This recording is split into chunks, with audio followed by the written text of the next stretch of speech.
నమస్తే, నేను మీ కిషోర్. Welcome to Satyagrahi. ప్రస్తుతం నాతో ఉన్నారు మాజీ IAS officer, political reformer, forum for political రిఫార్మ్స్కి సంబంధించిన ఫౌండర్ డాక్టర్ జయప్రకాష్ నారాయణ గారు. సోషల్ మీడియాలో ఆయన ఏం మాట్లాడినా నిజంగా అది ఒక వైరల్ అవుతుంది. అంటే ప్రజల కోసం ఏది చెప్పాలో ఏది చెప్పకూడదో ఆయన తన మాటల ద్వారా తెలియచేస్తూ ఉంటారు. పొలిటికల్గా కానీ నాన్ పొలిటికల్ ఇష్యూస్ కానీ సామాజికంగా అన్ని విషయాలకి సంబంధించి ఒక అవగాహన కల్పించే ప్రయత్నం చేస్తూ ఉంటారు ఆయన. నమస్తే అండి జయప్రకాష్ గారు. నమస్తే కిషోర్. చాలా విషయాల మీద రెండు తెలుగు రాష్ట్రాల్లో కాకపోయినా తెలంగాణలో ప్రధానంగా మనకి ఇక్కడ కనిపిస్తున్న అంశము బీసీ రిజర్వేషన్ అండి. అసలు బీసీ రిజర్వేషను ఇంకా మనం అడుగుతున్నాము, బీసీలకి రిజర్వేషన్ కావాలి అని అంటే ఏంటి, దాంట్లో ఇచ్చే స్తోమత మనకుందా అని అంటే ఏం చెప్తారండి? కిషోర్, 3 విషయాలను మనం అర్థం చేసుకోవాలి. ఈ పార్టీలు రాజకీయాలు రోజు ఉంటాయి, కొంచెం పక్కన పెట్టి కొద్దిగా విస్తృతమైన స్థాయిలో ఆలోచించాలి. మొట్టమొదటిది, ఓ పక్కనేమో రాజ్యాంగం స్పష్టంగా ఏం చెప్పింది, ప్రాథమిక హక్కుల్లో భాగంగా కుల, మత, ప్రాంత, భాష, లింగ వివక్షతో సంబంధం లేకుండా డబ్బున్నా లేకపోయినా అందరినీ చట్టం సమానంగా చూడాలి, ఈక్వాలిటీ బిఫోర్ లా. రైట్. అదే రాజ్యాంగం ఏం చెప్పారంటే, మినహాయింపుగా మన దేశమన్న ప్రత్యేక సామాజిక పరిస్థితుల వల్ల, చారిత్రక పరిస్థితుల వల్ల ఏ పాపం ఎరిగినటువంటి వర్గాలు చాలామంది వివక్షకు గురైన మాట వాస్తవం. రైట్. కుల వ్యవస్థ కారణంగా, విద్య అందని కారణంగా, అవకాశాలు లభించిన కారణంగా, దేవుడి తెలివితేటలను ఇచ్చినా కూడా. కాబట్టి వారికి రాయితీలు కల్పించాలి, లేదు మినహాయింపు. అది మౌలిక సూత్రం అందరినీ సమానంగా చూడాలి, మినహాయింపు ప్రత్యేక పరిస్థితుల్లో. కాబట్టి ఇవి రెంటిని సమన్వయం చేయాల్సిన అవసరం వచ్చింది. ఇప్పుడు మినహాయింపు మౌలిక సూత్రాన్ని మింగేస్తుంది అనుకోండి, ఇంకా మౌలిక సూత్రం లేనట్లు లెక్క. మౌలిక సూత్రం పేరుతో మీరు మినహాయింపు లేదనుకోండి, సమాజంలో అణగారిన వర్గాలకు అవకాశాలు ఇచ్చినట్టు కాదు. ఓకే, సమన్వయం చేయాలి. సరే, రాష్ట్రాలు రాజకీయంగా రకరకాల మల్లాగలు పడిన తర్వాత సుప్రీంకోర్టు నిర్ణయం చేసింది, 50% వరకు ఓకే, 50% దాటకూడదని చెప్పని.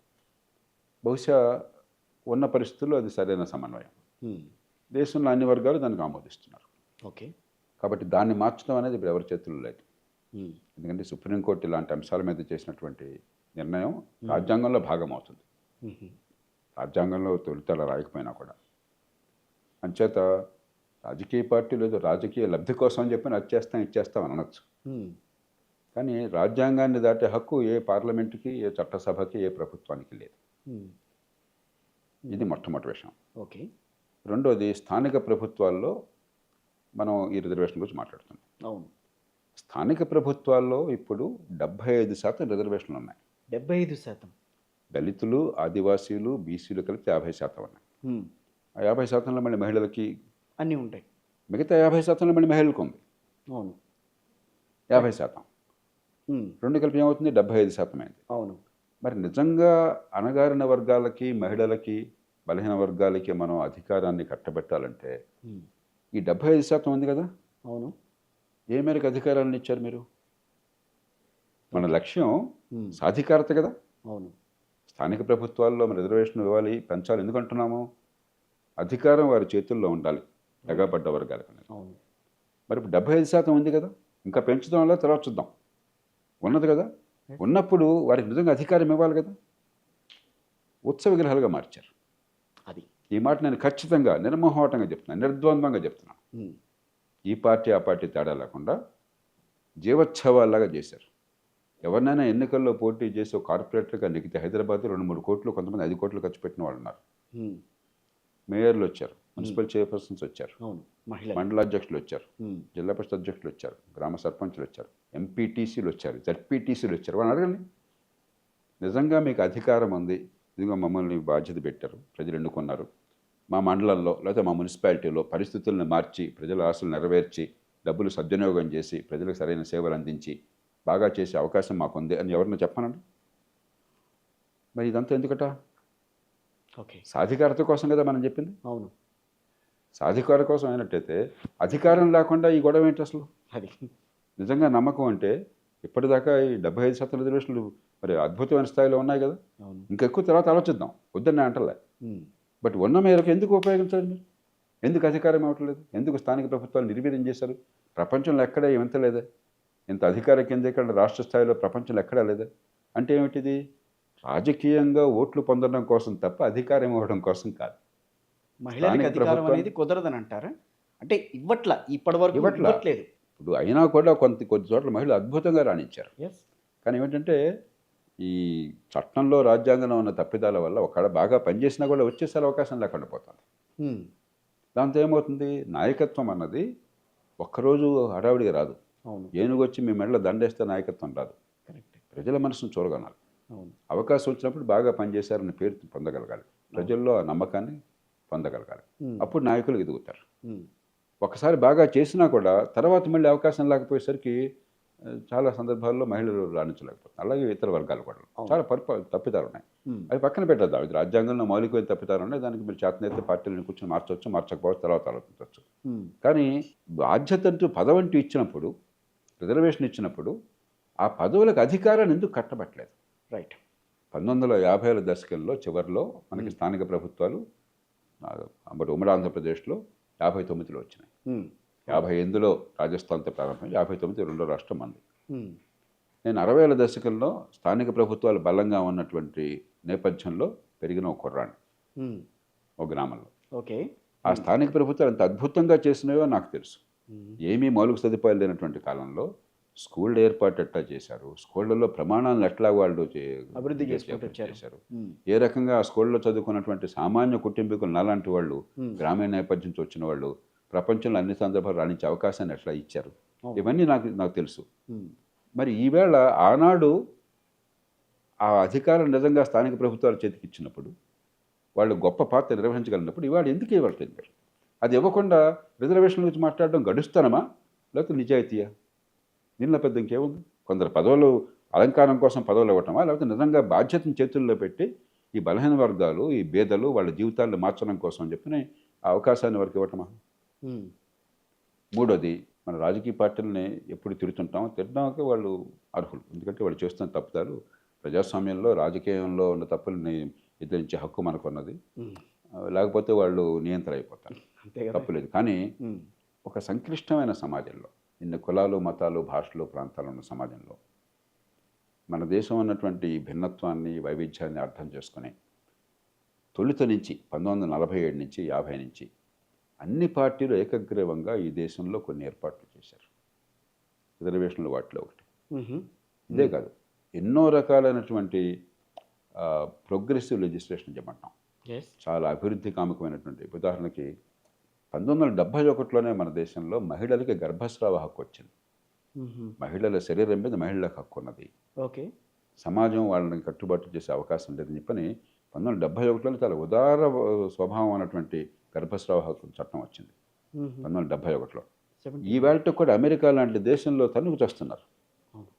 రో వర్సెస్ వేడ్ అనే మరొకటిని సుప్రీంకోర్టు తీర్పును కొట్టేసి గందరగోళం చేసి చాలా రాష్ట్రాల్లో మహిళల గర్భస్రావాన్ని నేరం చేసి చేస్తున్నారు. మరి మనతో పోలిస్తే ఎంత ముందున్న దేశం అమెరికా, ఆర్థికంగా కానీ సామాజికంగా కానీ ఎన్నో రకాలుగా. మరి మనం 54 సంవత్సరాల క్రితం మన రాజకీయ పార్టీలన్నీ కలిసి ఏ గొడవ లేకుండా, ఏ రకమైనటువంటి వివాదానికి తావు లేకుండా ఏకగ్రీవంగా చేశారు. అలాగే రిజర్వేషన్లు, అట్లాగే అస్పృశ్యత నివారణ, అట్లాగే కట్నాలు, వరకట్నాలు నిషేధం. అంటే అన్ని దానిలో సమాజం మారిందని కాదు, కొన్ని సందర్భాల్లో మారింది, కొన్ని సందర్భాలు మారలే. కానీ చట్టము, రాజకీయ వ్యవస్థను మనం తిట్టే హక్కు మనకు లేదు. కానీ అంబేద్కర్ రాజ్యాంగం ఇచ్చింది రిజర్వేషన్లు అనేది 10 ఏళ్లే. ఆ తర్వాత కంటిన్యూ చేస్తోంది మనమే, మన రాజకీయ పార్టీలే. అవసరం కోసం పార్టీలు రిజర్వేషన్లు కంటిన్యూ చేస్తున్నాయా, లేకపోతే నిజంగా ఆ అణగారిన వర్గాలు ఆ రకంగానే ఉన్నాయి కాబట్టి రిజర్వేషన్ అమలు చేయాల్సిన పరిస్థితి ఉందా అని క్వశ్చన్ చేస్తున్నారు. ఇక్కడ మనం కొంచెం డాక్టర్ అంబేద్కర్ గారి ఆశయం కానీ, ఆనాటి రాజ్యాంగ నిర్మాతల ఆశయం కానీ ఆలోచించాలి. నేను ఇందాక చెప్పినట్టుగా రాజ్యాంగం అందరికీ సమానం, ఈక్వాలిటీ బిఫోర్ లా ఉన్నప్పటికీ కూడా మన దేశం ఉన్న ప్రత్యేక పరిస్థితుల్లో కులం పేరుతో జరిగిన వివక్ష కారణంగా ప్రత్యేక రాయితీలు కావాలని అందరూ అంగీకరించారు. 10 ఏళ్ళు ఎందుకు పెట్టారు? 2 కారణాలు మనం చాలా అర్థం చేసుకోవాలి, లోతుకెళ్ళాలి.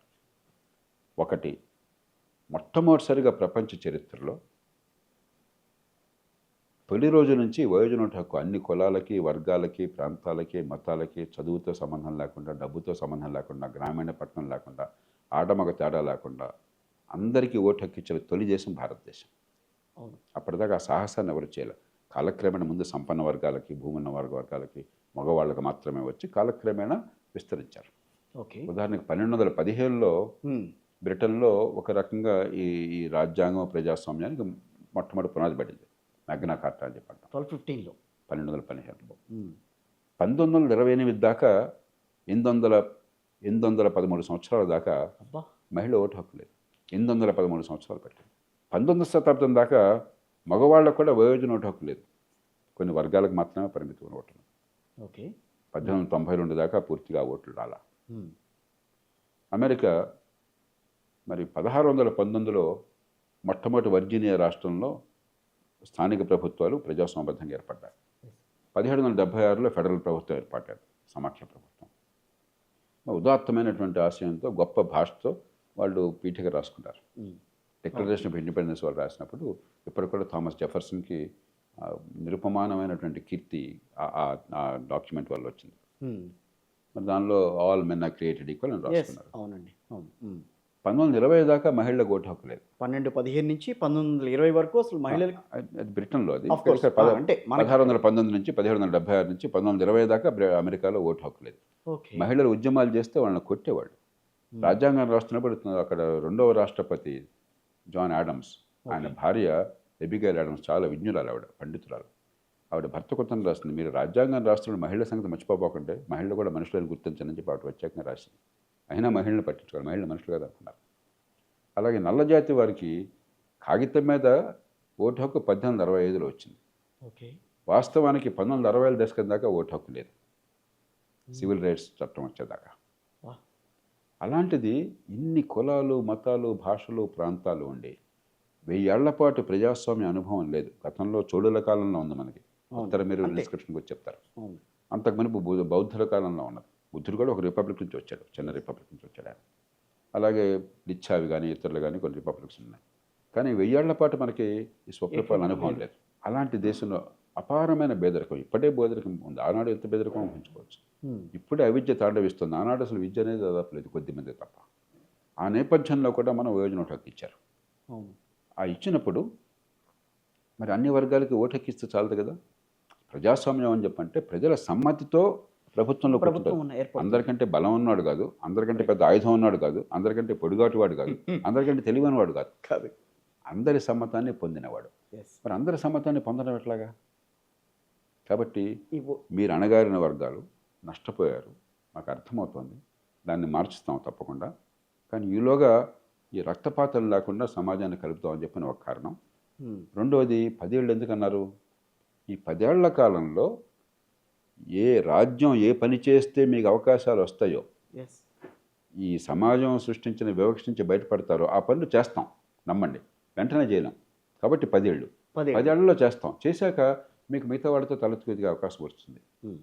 ఆ నమ్మకంతో చేశారు. ఓకే. అదేమిటి? అందరితో సమానంగా పెరగాల్సిన అవసరం పిల్లలకి ఏ రకంగా వస్తుంది? మంచి ప్రమాణాల విద్య. ఏ కులంలో ఉన్నా, ఏ కుటుంబంలో ఉన్నా ప్రభుత్వం ప్రతి బిడ్డకి ప్రతిభ వికసించే అవకాశాన్ని మంచి ప్రమాణాల విద్య అందించింది అనుకోండి. చాలా దేశాలు అందిస్తున్నారు. చైనాలో మీరు మారుమూల ప్రాంతంలో ఉన్న ఏ తెగకి చెందిన, ఏ ప్రాంతానికి చెందిన పట్టణమైనా గ్రామమైనా 8వ తరగతి దాకా అద్భుతమైన విద్య అందిస్తున్నారు. అలా అందించారనుకోండి 10వ తరగతి దాకా, 12వ తరగతి దాకా చట్టబద్ధ పాలన, చట్టం అందరిని నిజంగా కాగితం మీద కాకుండా వాస్తవం సమానంగా చూస్తుంది అనుకోండి, ఏర్పడుతుందని అనుకోండి, ఇక రిజర్వేషన్లు అవసరం లేదు. ఎందుకంటే ప్రతిభ అన్నది దేవుడు లేక ప్రకృతి అందరికీ సమానంగా పంచినారు. కొన్ని కులాలకు తక్కువ, కొన్ని కులాలకు ఎక్కువ అవ్వాల.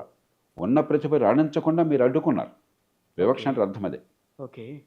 ఆ అడ్డు తొలగించేసి రాణించే ఏర్పాటు చేస్తే కాలక్రమేణా రిజర్వేషన్ అవసరం ఉండదు. కాబట్టి 10 ఏళ్లలో సాధిస్తామన్న నమ్మకంతో 10 ఏళ్ళు పెట్టారు మొదట్లో. మన దద్దమ్మలు ఏం చేస్తున్నారు? ఈ మాట నేను కావాలని అంటున్నాను. 10 ఏళ్ళు కాదు కదా, 80 ఏళ్లకు కూడా నిజంగా ఏ లక్ష్యంతో రాజ్యాంగ నిర్మాతలు ఆనాడు అనుకున్నారో దాన్ని మనం అందించకుండా ఇప్పటికి కూడా విద్య ఎట్లా ఉందో ఎన్నో సందర్భాలు నేను బహిరంగ చెప్పాను.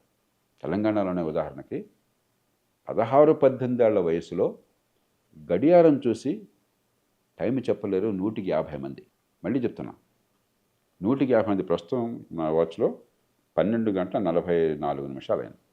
175-80 మంది 12 గంట అయిందని చెప్తారు. గంట నిమిషం 150 మంది మాత్రం చెప్పగలుగుతున్నారు. స్టిల్ 18 ఏళ్ల వయసులో 2025 సంవత్సరంలో 2025 సంవత్సరంలో రాత్రి 9 గంటలకు నిద్రపోయావు, పొద్దున 5 గంటలకు లేచావు, ఎన్ని గంటలు నిద్రపోయావు అని చెప్పి 150 మంది చెప్పలేకపోతున్నారు 18 ఏళ్ల వయసులో. ఈవేళ ఇంకా అదే సమాజంలో ఉన్నామంటారా మనం? అదే ఆలోచన ఇప్పుడు ఇప్పటికీ 2025లో ఇంకా? ఈ అంకెలు. ఇంకా మీరు దీపావళికి ఏదో మార్కెట్లో ఏదో కొనుక్కున్నాం, ఓ చీరో మరొకటో 10,000 రూపాయలు చెప్పారు, డిస్కౌంట్ ముదర అంటాం, రాయితీ 10% ఇస్తామన్నారు. ఎంత డిస్కౌంట్ వస్తుంది అంటే 100కి 10 మంది మాత్రమే చెప్పగలుగుతున్నారు. 100కి 90 మంది 18 ఏళ్ల వాళ్ళు చెప్పలేకపోతున్నారు. ఎవరు తప్పిది? ఎవరు తప్పిది? విద్యని ఇవి చేయకుండా ఓకే ఏది జరిగినట్టయితే దేవుడో లేక ప్రకృతి వచ్చిన తెలివితేటలు బయటపడి ఎవరితోనైనా పోటీ పడగలరో ఈ బిడ్డలు, ఆ పోటీ పడే శక్తిని అందించకుండా రిజర్వేషన్ల పరిష్కారంగా నటించి ఇంతకాలం కొనసాగిస్తూ వస్తున్నారు. ఓకే రిజర్వేషన్ అనగానే ఏమవుతుంది? ఒక కేక్ ఉంది, ఆ కేక్ సగం మీకు ఎక్కువ వచ్చింది అనుకోండి, నాకు తినాలని ఆశ ఉంది, నాకు కోపం వస్తుంది. ఎస్ నాకు ఎక్కువ నేను ఎక్కువ తినాను అనుకోండి, మీకు తినాలని ఆశ ఉంది. జీరో సమ్ గేమ్ అంటాం. ఈ తన్నుకులాడుతుంటే సమాజం వాళ్ళ పబ్బం గడుస్తుంది.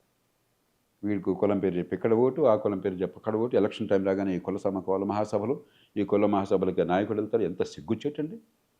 21వ శతాబ్దంలో కుల మహాసభలకి నాయకులు వెళ్తారా? ముఖ్యమంత్రులను మంత్రులను? సిగ్గుందా మనకి? మన కర్మ కొద్దీ ఈ దేశంలో కులం దాపురించింది. ఏ బిడ్డ ఫలానా కులంలో పుట్టాలని పుట్టిన తర్వాత కులాన్ని అంటగట్టాం. కాలక్రమేణా కులం వాసన నశించిపోయి కులంతో నిమిత్తం లేకుండా ఎదిగే అవకాశాన్ని కల్పించి ఈ కులాలని, ఈ జాడ్యాన్ని తొలగించి ఏర్పాటు నాయకత్వం చేయాలా, చట్టం చేయాలా, లేకపోతే దాన్ని కొనసాగించి కులం చుట్టూ రాజకీయాన్ని తిప్పి కులం పేరుతో తంపులు తీసుకొచ్చి సమాజాన్ని తగలెట్టాలా? ఎవరికి కావాల్సింది వాళ్ళకి ఇచ్చేస్తే ఈ గొడవలు ఉండవు కదా. ఎవరికి కావాల్సినట్టు ఏమిటి? Zero sum game. అందరికి కావాల్సిన కేక్ లేదు. రైట్. ఆ కేక్ ఉంది ఇంతే. ఆ కేక్ని ఎలా ఉపయోగించుకోవాలి సమర్థంగా? కాబట్టి ఆ కేక్ని ఉపయోగించుకోవడానికి అర్హతను అందరికీ ఎట్లా ఇవ్వాలి? అది ప్రయత్నం చేయకుండా ఆ కేక్ని పంచుకోవటంలో తగాదాలు పెట్టి వాళ్ళు తాంబూలాలు చేస్తే తను చావండి అంటున్నారు వాళ్ళు. మనకేదో పాత కథ ఉంది కదా, పెట్టపోరు పిల్లి తెచ్చని చెప్పని. సో మన పెట్టలు తగులుకుంటే పిల్లి బాగుపడుతుంది. పిల్లి ఎవరు? మన మీద నెత్తి మీద కూర్చునేవాడు, మన నెత్తినెక్కి కులం పేరు చెప్పి మన నెత్తినెక్కి కూర్చునేవాడు. కాబట్టి ఖచ్చితంగా వివక్షకు గురైనటువంటి వర్గాలకు రాయితీలు అవసరం. కానీ రాయితీలు ఇచ్చే అద్భుతాలు చేస్తున్నాం అన్న నటన మాని నిజాయితీగా ఎదిగే అవకాశాన్ని ప్రతి బిడ్డకి ఇవ్వకపోయినట్టయితే మీరు 100 ఏళ్ళు గడిచినా 200 ఏళ్ళు గడిచినా కూడా ఈ డ్రామా కొనసాగుతూనే ఉంటుంది. కానీ ఇంకా రిజర్వేషన్లు అవసరం అని అంటారా? నేను చెప్పాను కదా, మన మంచి పరిపాలన ఉంటే ఎప్పుడూ అవసరం పోయి ఉండేది. దుష్పరిపాలన కారణంగా రాజకీయం అని చెప్పి ఎట్లగొట్ల అధికారంలో రావటం, అధికారంలోకి వస్తే సొంత అందరాలు ఎక్కటం, దాన్ని అనుభవించడం, అహంకారాన్ని చూపెట్టడం, సొంతంగా డబ్బులు పెంచుకోవటం, తరతరాలుగా కావాల్సిన డబ్బంతా పిల్లలకి అందించే ఏర్పాటు చేయటం. ఆ తర్వాత వీరుంటే చూద్దాం ఏదన్నా ఎక్కడ చూసినా చాలా ఫలకరమైన పేర్లు వేయించుకోవటం. ఇది రాజకీయంగా చాలా మాడుతుంది. అంతేగాని ఈ దేశంలో పుట్టిన ప్రతి బిడ్డకి ఇది ఒకసారి అక్కడ చూడండి మీరు, ఫుల్ఫిల్లింగ్ ఆల్ హ్యూమన్ పొటెన్షియల్. నేను ఎప్పుడు నిజాయితీగా నమ్ముతుంటాను. పుట్టిన ప్రతి బిడ్డకి ఎదిగే అవకాశాలు రాకపోతే అంతకంటే శాపం సమాజానికి ఇంకోట్లేదు, అంతకంటే మహాపాపం ఇంకోట్లేదు. ఆ పాపం కొనసాగుతుంది ఈ దేశంలో. ఆ పసిబిడ్డలు ఏ పాపం ఎరగకుండా తెలివితేటలని ప్రతిభని సమాజం ప్రకృతి ఇచ్చినా కూడా సమాజం అవి తెలివిని వెలుగు తీయకుండా భయంకర పాపం చేస్తుంది. నివారించదగ్గ క్లేశాన్ని తొలగించకుండా ఈ దేశంలో కేవలం పేదరికంలో పుట్టిన పాపానికి మరి ప్రాణాలు జీవనకాలం అనిపించి ఉండలేదు, మరి సరిగ్గా ఉత్పాదకత ఉండలేదు. ఈ రెండు నివారించకపోతే, ఈ రెండు పాపాల నుంచి నివారణ లేకపోతే సమాజానికి పరిపాలన ఎందుకు? ఈ పన్ను డబ్బులు ఎందుకు? ఈ రాజకీయం ఎందుకు? మీరు అందరూ అలకటం కోసమా?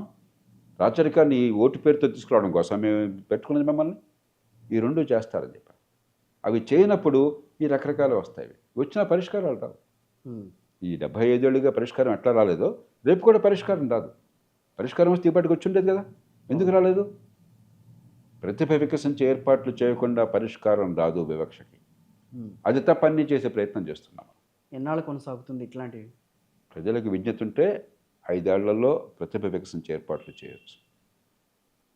తెలంగాణలో, ఆంధ్రప్రదేశ్లో, తెలంగాణలో 1,08,000 రూపాయలు ఖర్చు పెడుతున్న ఒక్కొక్క బిడ్డ మీద స్కూల్కి, 1,08,000 గవర్నమెంట్ రూపాయలు. స్కూళ్ళకి. ఉమ్. గవర్నమెంట్ స్కూల్కి వెళ్ళే పిల్లలు నిరుపేద బిడ్డలు, అత్యధికులు దళితులు, ఆదివాసీలు, బలహీన వర్గాలు. గవర్నమెంట్ స్కూల్కి వెళ్ళే పిల్లలు ఏం నేర్చుకుంటారో ఇందాక మీకు చెప్పాను. అది మీరు బాగు చేయగలిగితే ఆంధ్రప్రదేశ్లో 1,20,000 దాటింది. అక్కడ అమ్మఒడి కూడా పెట్టారు. అవును. పేరుకి అన్ని బ్రహ్మాండంగా బిడ్డల పేరుతో మాట్లాడుతున్నాం. బిడ్డలు బతుకు తప్ప అన్ని మిగతా వాళ్ళు బాగుపడుతున్నారు. బిడ్డలు బాగుపడాలి. ఆ బాగుపడి ఏర్పాటు చేయండి, కొన్నేళ్లలో పరిష్కారం. అందుకే కదా పథకాలు తీసుకొస్తున్నారు. పథకాలు తీసుకొచ్చి వాళ్ళందరినీ కూడా ఒక దాటిని కడదామన్న ఆలోచనే ఎన్ని పథకాలన్నా మీరు రాసుకోండి. నేను ఇందాక చెప్పానే, 18 ఏళ్ల వయసులో గడియారం చూడగలుగుతున్నారా, ఎన్ని గంటలు నిద్రపోయారో చెప్పగలుగుతున్నారా, చాలా చిన్న విషయం అవుతున్నాను. ఇంకా పెద్దలకు వెళ్ళచ్చు. లేకపోతే ముద్ర ఈ డిస్కౌంట్ ఎంతో చెప్పగలుగుతున్నారా, ప్రతిభ వికసిస్తోందా, ఆధునిక సమాజంలో తలెత్తుకి టీవీగా బతకగలుగుతున్నారా, సంపాదించే శక్తిని పెంచుకోగలుగుతున్నారా, అది ప్రమాణం. అది వస్తే చెప్పండి. అది రానప్పుడు మీరు ఏం మాట్లాడినా కూడా మాటలే. ఏదో పాత సినిమాలో అల్లు రామగారు అనుకుంటున్నాను అంటారు, మీ పెద్దలకు వెళ్తే నాకేం వినిపించట్లేదు చెప్పి. నాకేం వినిపించట్లా, మీ పెద్దలు కలుగుతున్నాయి. కానీ ఒకటండి, ఇక్కడ రాజకీయంగా మనం మాట్లాడుకుంటున్నాం, రాజకీయ నాయకుల గురించి మనం మాట్లాడుకుంటున్నప్పుడు పక్క రాష్ట్రంలో ఇచ్చారు కాబట్టి మాకు కూడా ఇవ్వండి అన్న వాదనలు పైకి చెప్పాను కదా, తీసుకొచ్చి ఇప్పుడు మాట్లాడుతూ సమాజంలో ప్రజలకి అన్యాయం చేసి వాళ్ళ జీవితాన్ని కర్పూరహారత చేసి ఓటు పొందడం కోసం చాలా విన్యాసాలు చేయడంలో మన వ్యవస్థ ఆరితేరింది. దానికి ఏ రాజకీయ పార్టీ కూడా అతీతం కాదని అంటారా? ఎంతో కొంత అన్ని పార్టీలు దానిలో మెలాకత్తాయి. తలా పాపం తలా పిలికేయడం అంటారు. అది ఇప్పుడు ఎవరన్నా దానికి అతీతంగా ఉందామని చెప్పాలంటే ఎన్నికల్లో ఓట్లు పోతాయని భయం. అది కరెక్టే. కాబట్టి పార్టీని వ్యక్తిగతంగా తిట్టదలుచుకోలేదు. చేయాల్సిన పని మీరు ఎందుకు చేయట్లేదు, దానికి సమాధానం చెప్పమంటున్నాను. విద్య ఎందుకు అందటం లేదన్న సమాధానం నాకు కావాలి.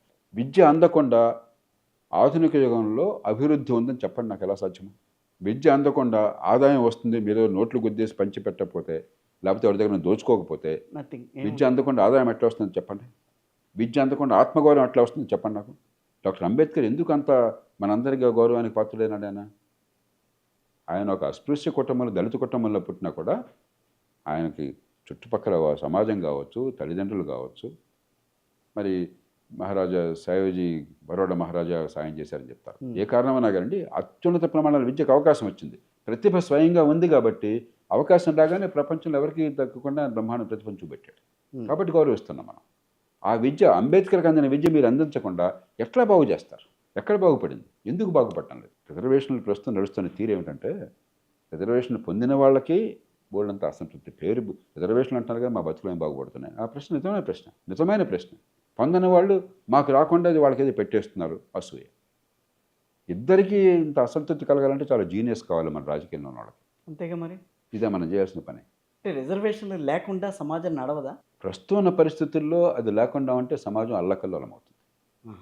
ఓకే. అశాంతి, హింస, ఆవేదన వస్తాయి. కాబట్టి ముందు విద్యని బాగు చేయండి, అవకాశాలు ఇవ్వండి. అప్పుడు రిజర్వేషన్ ఉన్న లేకపోయినా తేడా ఉండదు. ఇప్పుడు మీకు విద్యార్థిని ప్రతిభ రాణించినప్పుడు ఎవరితోనైనా పోటీపడే శక్తి, ఒక సామాన్య కుటుంబం నుంచి వచ్చినటువంటి ఒక ఆడపిల్ల, ఒక సంపన్నుల కుటుంబంలో ఉన్నటువంటి అబ్బాయి ఒక మంచి ఖరీదైన కారులో వస్తున్నా కూడా వాడితో సమానంగా పోటీ పడగలనప్పుడు ఇంకా బోర్డు రిజర్వేషన్ మీరు ఇచ్చేది అంటే మాకు కాదండి. లిటరసీ రేట్ మనం సంవత్సరానికి పెంచుకుంటూ వెళ్తున్నాం కదా, అది చాలేదా? విద్య ఇంతకుముందు చెప్పాం. లిటరసీ అంటే అర్థం ఏంటి? చదువుకునే వాళ్ళు ఎక్కువయ్యారు. రాతపూర్వకంగా కానీ మాటలు కానీ మీరు చెప్పేది నాకు అర్థం కావాలి. అవును. నా మనసులో ఉన్న భావాలను నేను స్పష్టంగా ప్రకటించగలగాలి. అది మొట్టమొదటిది. ఓకే. అలాంటి లిటరసీ ఎంతమందికి ఉంది ఈ దేశంలో? ఫస్ట్ మీరు అడిగిందే అదే కదా, చెప్పింది అదే కదా, వాచ్ చూపించి. కనీసమైన గణిత పరిజ్ఞానం ఉండాలి. ఎప్పుడు గణితం ఏ రకంగా వాడతాం, ఎందుకు వాడతాం అని సమస్యల పరిష్కారానికి ఆ కాన్సెప్ట్ని ఉపయోగించాల్సిన శక్తి ఉండాలి. అరే 76 - 49 తీసివేయి నాన్న అని చెప్పంటే 8వ తరగతిలో తీసివేయలేకపోతుంటే ఏమి విద్యను మాట్లాడుతున్నారు మీరు? ఎందుకు తీసేయాలో తర్వాత చూద్దాం, అది ఇంకా రాదు అసలు. ఆ తీసేయడం రావట్లా. ఎందుకు తీస్తాం, ఎప్పుడు తీస్తాం తర్వాత చూద్దాం. అలాగే భాగారం చేయాలి, 365 ÷ 7 భాగారించు అని చెప్పంటే భాగారం చేయడం రాకపోతే ఎప్పుడు భాగారం చేయాలి, ఎందుకు చేయాలి తర్వాత చూద్దాం, అది ఇంకా రాదు. ఏం విద్య అన్నట్టు, ఏమి లిటరసీ వచ్చింది? తార్కిక శక్తి లేకపోతే ఏ విషయమైనా సరే కొన్ని విషయాలు చూసి విశ్లేషించి ఒక నిర్ధారణకు రాలేకపోతే ఏం విద్య ఉన్నట్టు? కాబట్టి మన అక్షర జ్ఞానం అన్నది మనం మోసం చేసుకుంటున్న అక్షర జ్ఞానం చాలామంది. నిజమైన అక్షర జ్ఞానం, ఈ 3 కనుక అక్షర జ్ఞానంగా భావించినట్టయితే ఈ దేశంలో 125 మంది కంటే ఎక్కువ లేదు. ఈ మాట చాలా బాధతో చెప్తున్నాను. 25% ఓన్లీ. అంతే. మిగతా వాళ్ళంతా బాగా ఉంటే చదవగలరు, సినిమా పోస్టర్లు చూడగలరు, చెత్త సినిమా డైలాగులు చెప్పగలరు. సమాజానికి రిజర్వేషన్లు అనేవి అవసరం, కానీ వాటిని వాడుకోవాల్సిన పద్ధతిలో, ఇవ్వాల్సిన పద్ధతిలో ఇచ్చి వాళ్ళని అభివృద్ధిలోకి ఇచ్చి తీసుకురావాలి. నిజమైనటువంటిది నిజంగా ఈ బిడ్డలకి ప్రతిభ వికసించే ఏర్పాట్లు చేయండి. కాలక్రమం రిజర్వేషన్ సమస్య సమాజం తేలిగ్గా పరిష్కరించుకుంటుంది. అది చేయకుండా రిజర్వేషన్లే పరిష్కారంగా నటించి వివిధ వర్గాల మధ్య తంపులు తీసుకొచ్చి రాజకీయ పబ్బం గడుపుకుంటున్నారు. నేను చాలా స్పష్టంగా చెప్తాను, రాజకీయాన్ని రోజు తిట్టేవాడిని కాదు నేను. అవును. రాజకీయం పవిత్ర వ్యాసం అని చెప్తున్నప్పుడు అవును. ప్రజలు చెప్తుంటాను వాళ్ళ బాధ వాళ్ళకు ఉందా అని చెప్పాను. అవును. అది నిజమే. అదే సమయంలో చేస్తున్న తప్పిదాలు కూడా బయట పెట్టుకోకపోతే సమాజం ఎప్పటికి మారుతుంది? ఓట్లకి సంబంధించి చోరీ జరుగుతోంది అని చెప్పి రాహుల్ గాంధీ మాట్లాడారు.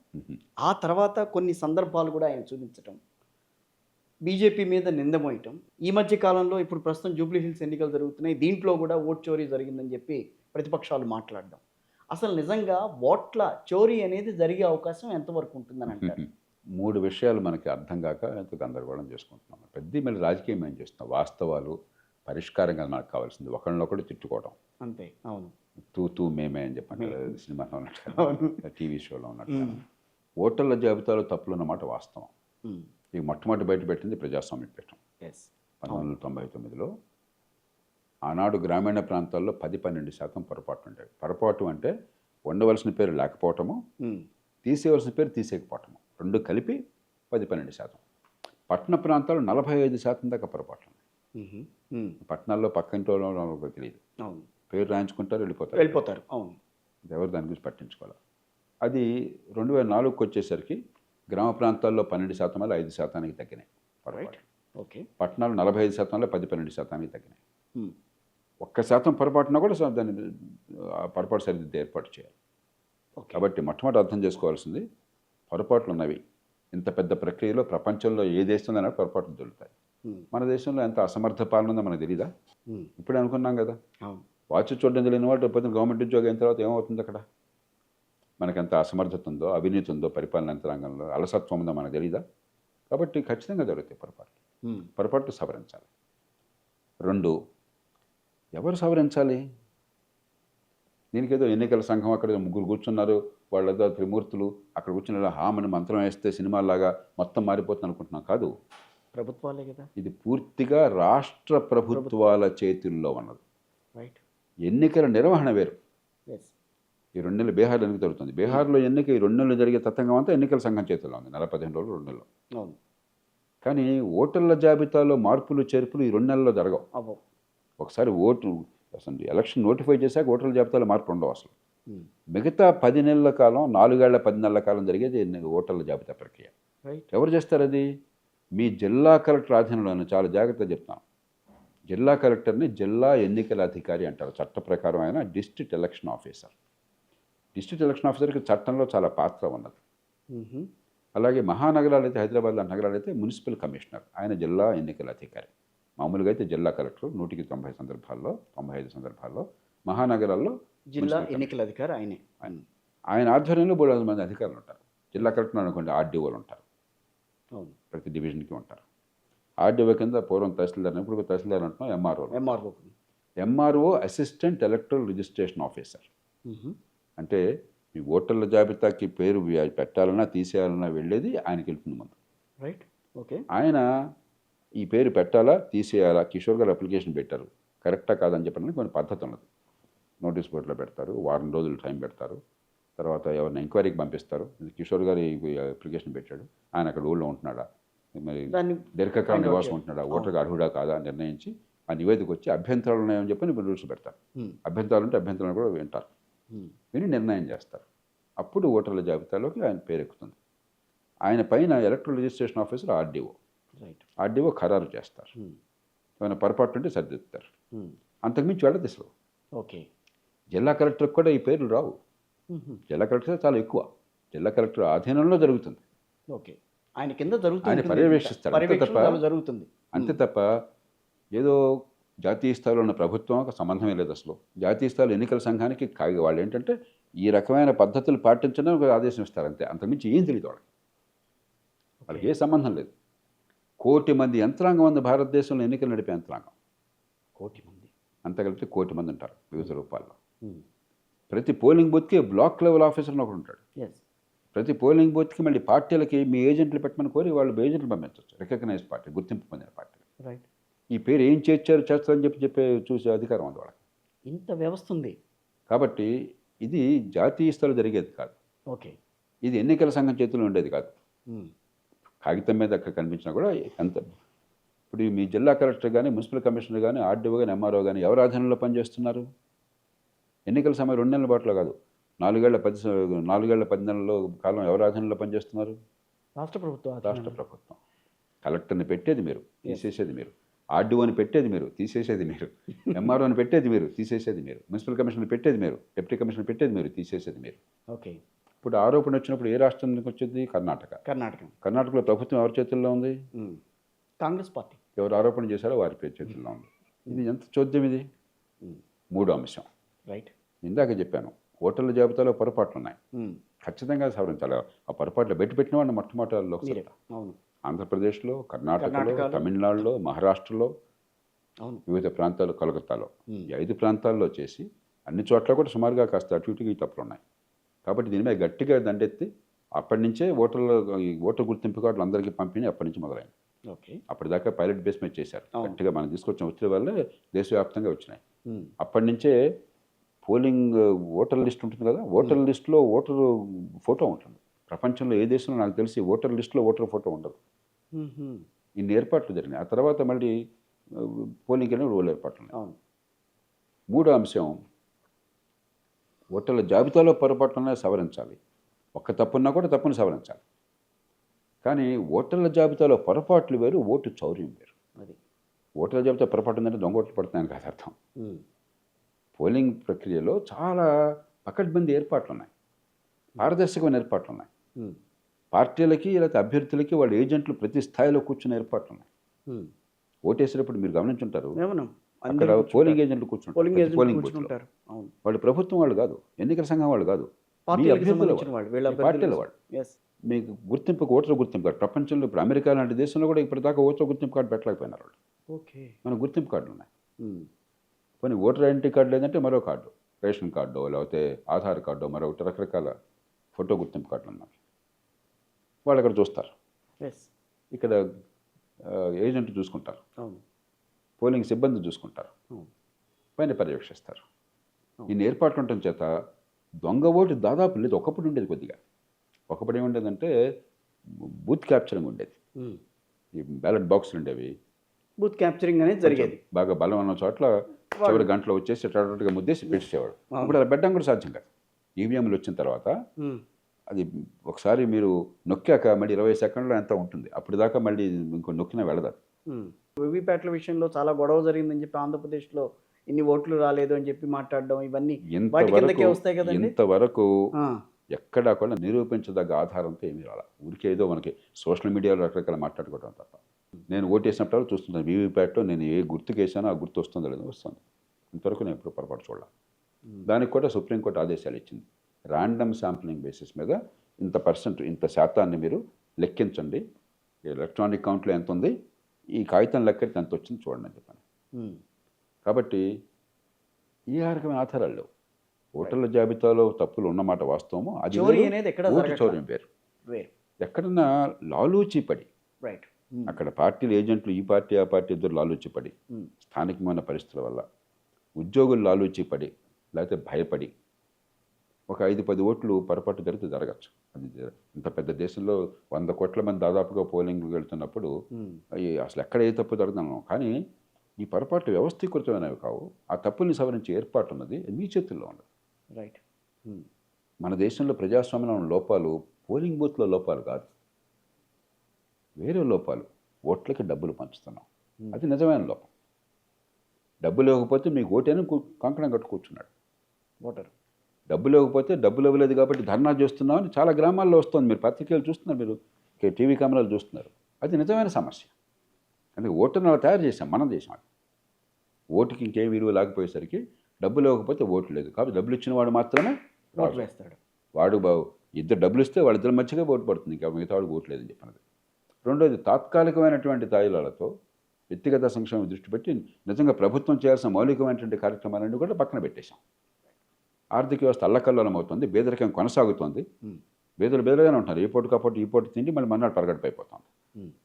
ఇది పెద్ద సమస్య దేశానికి. రైట్. మూడోది కులం పేరుతో మతం పెరిగిందాక అనుకున్నాం మనం. అవును. రాజకీయం అంతా కులం చుట్టూ మతం చుట్టూ తిరిగి ఓ పక్కన ఆర్థిక వ్యవస్థ పట్టణీకరణ కులానికి దూరంగా సమాజాన్ని తీసుకునే ప్రయత్నం చేస్తుంటే రాజకీయం కులం రూపంలోకి మళ్ళీ దింపుతోంది సమాజాన్ని. ఈ మూర్తిని తొలగించడం కోసం ఏం చేయాలో మనం గట్టిగా అది నిజమైన రాజకీయ సంక్షోభం ఈ దేశంలో.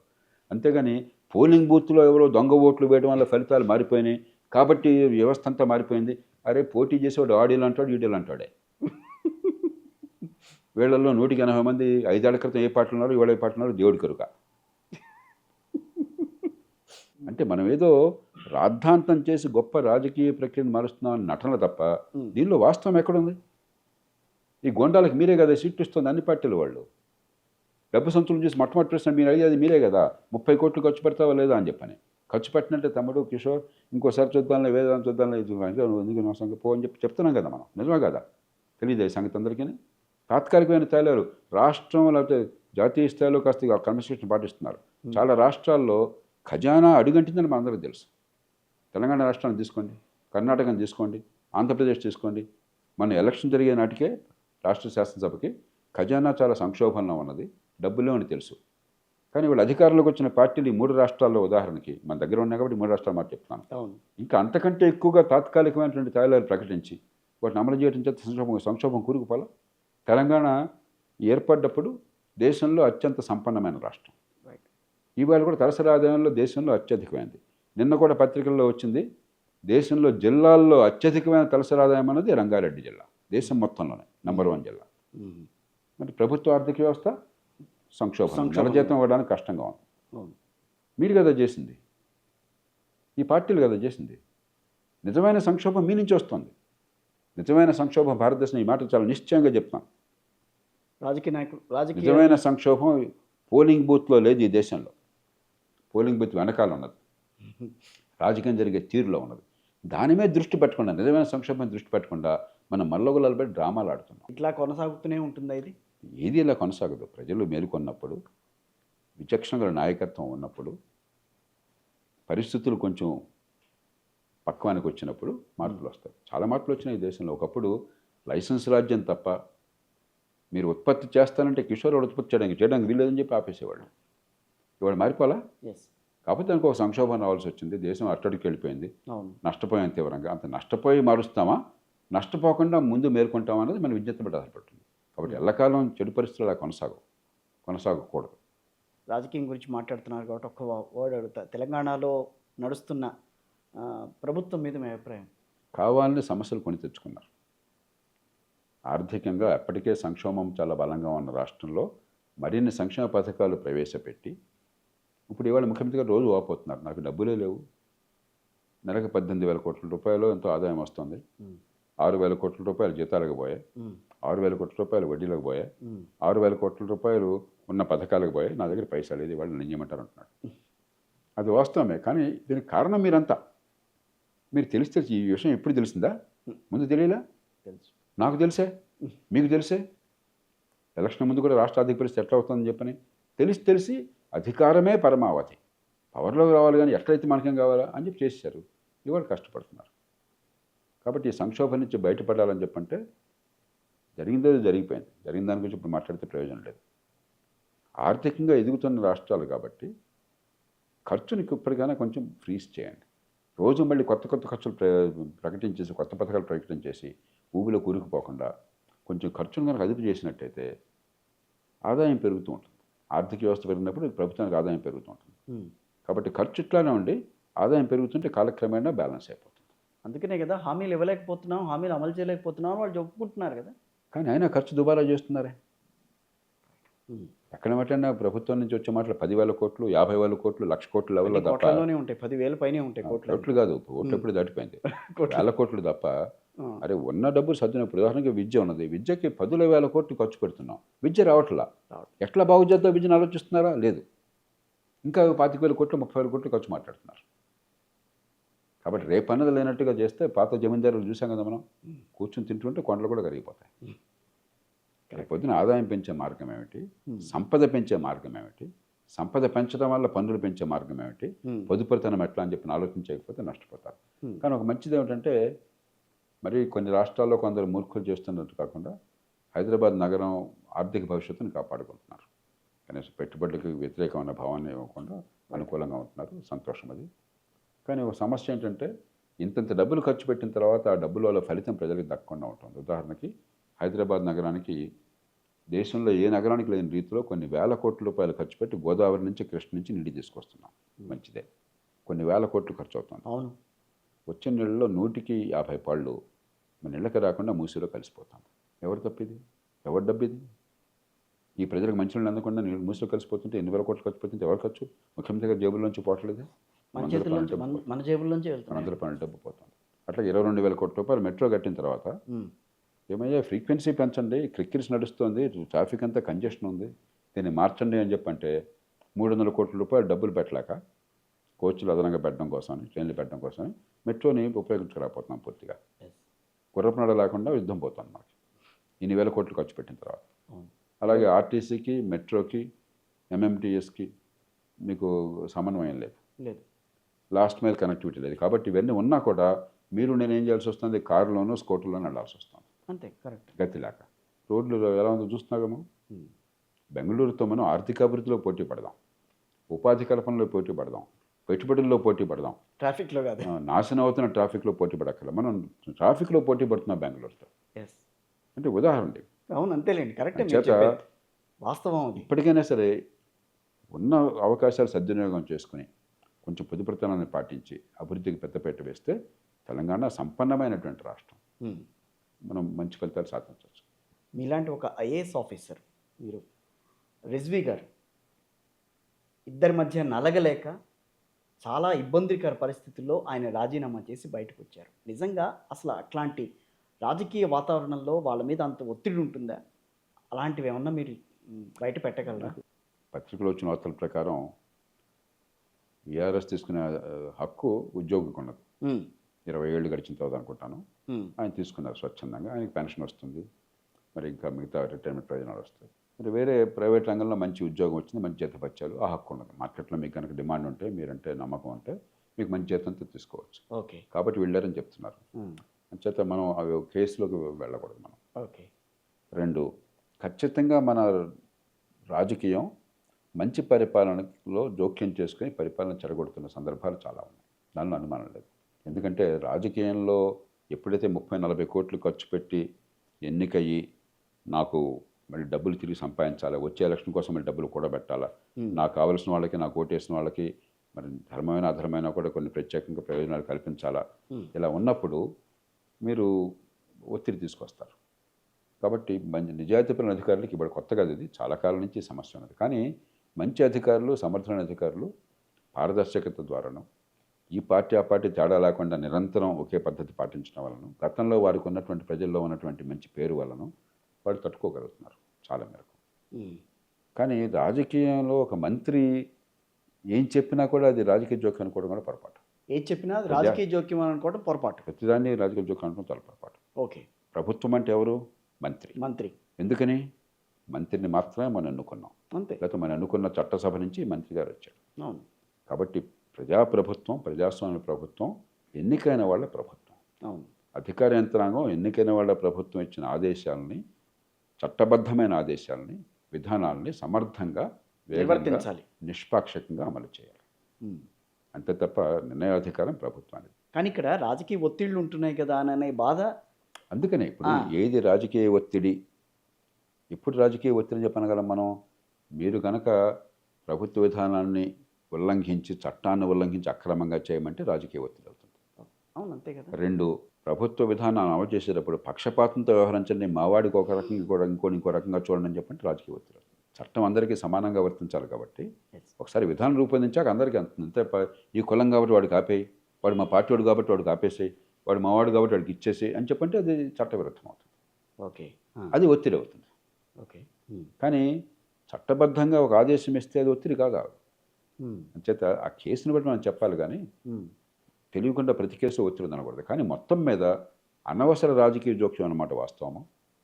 సమర్థుల్ని కీలకమైన స్థానాల్లో పెడుతున్నారన్న వాస్తవ ఆధారాలు లేవు. చాలా సందర్భాల్లో సమర్థుడు, నిజాయితీపరుడు, నిర్భీతి గలవాడు అని చెప్పంటే వీడు మనకు పనికిరాడని చెప్పి పక్కన పడేస్తున్నారు.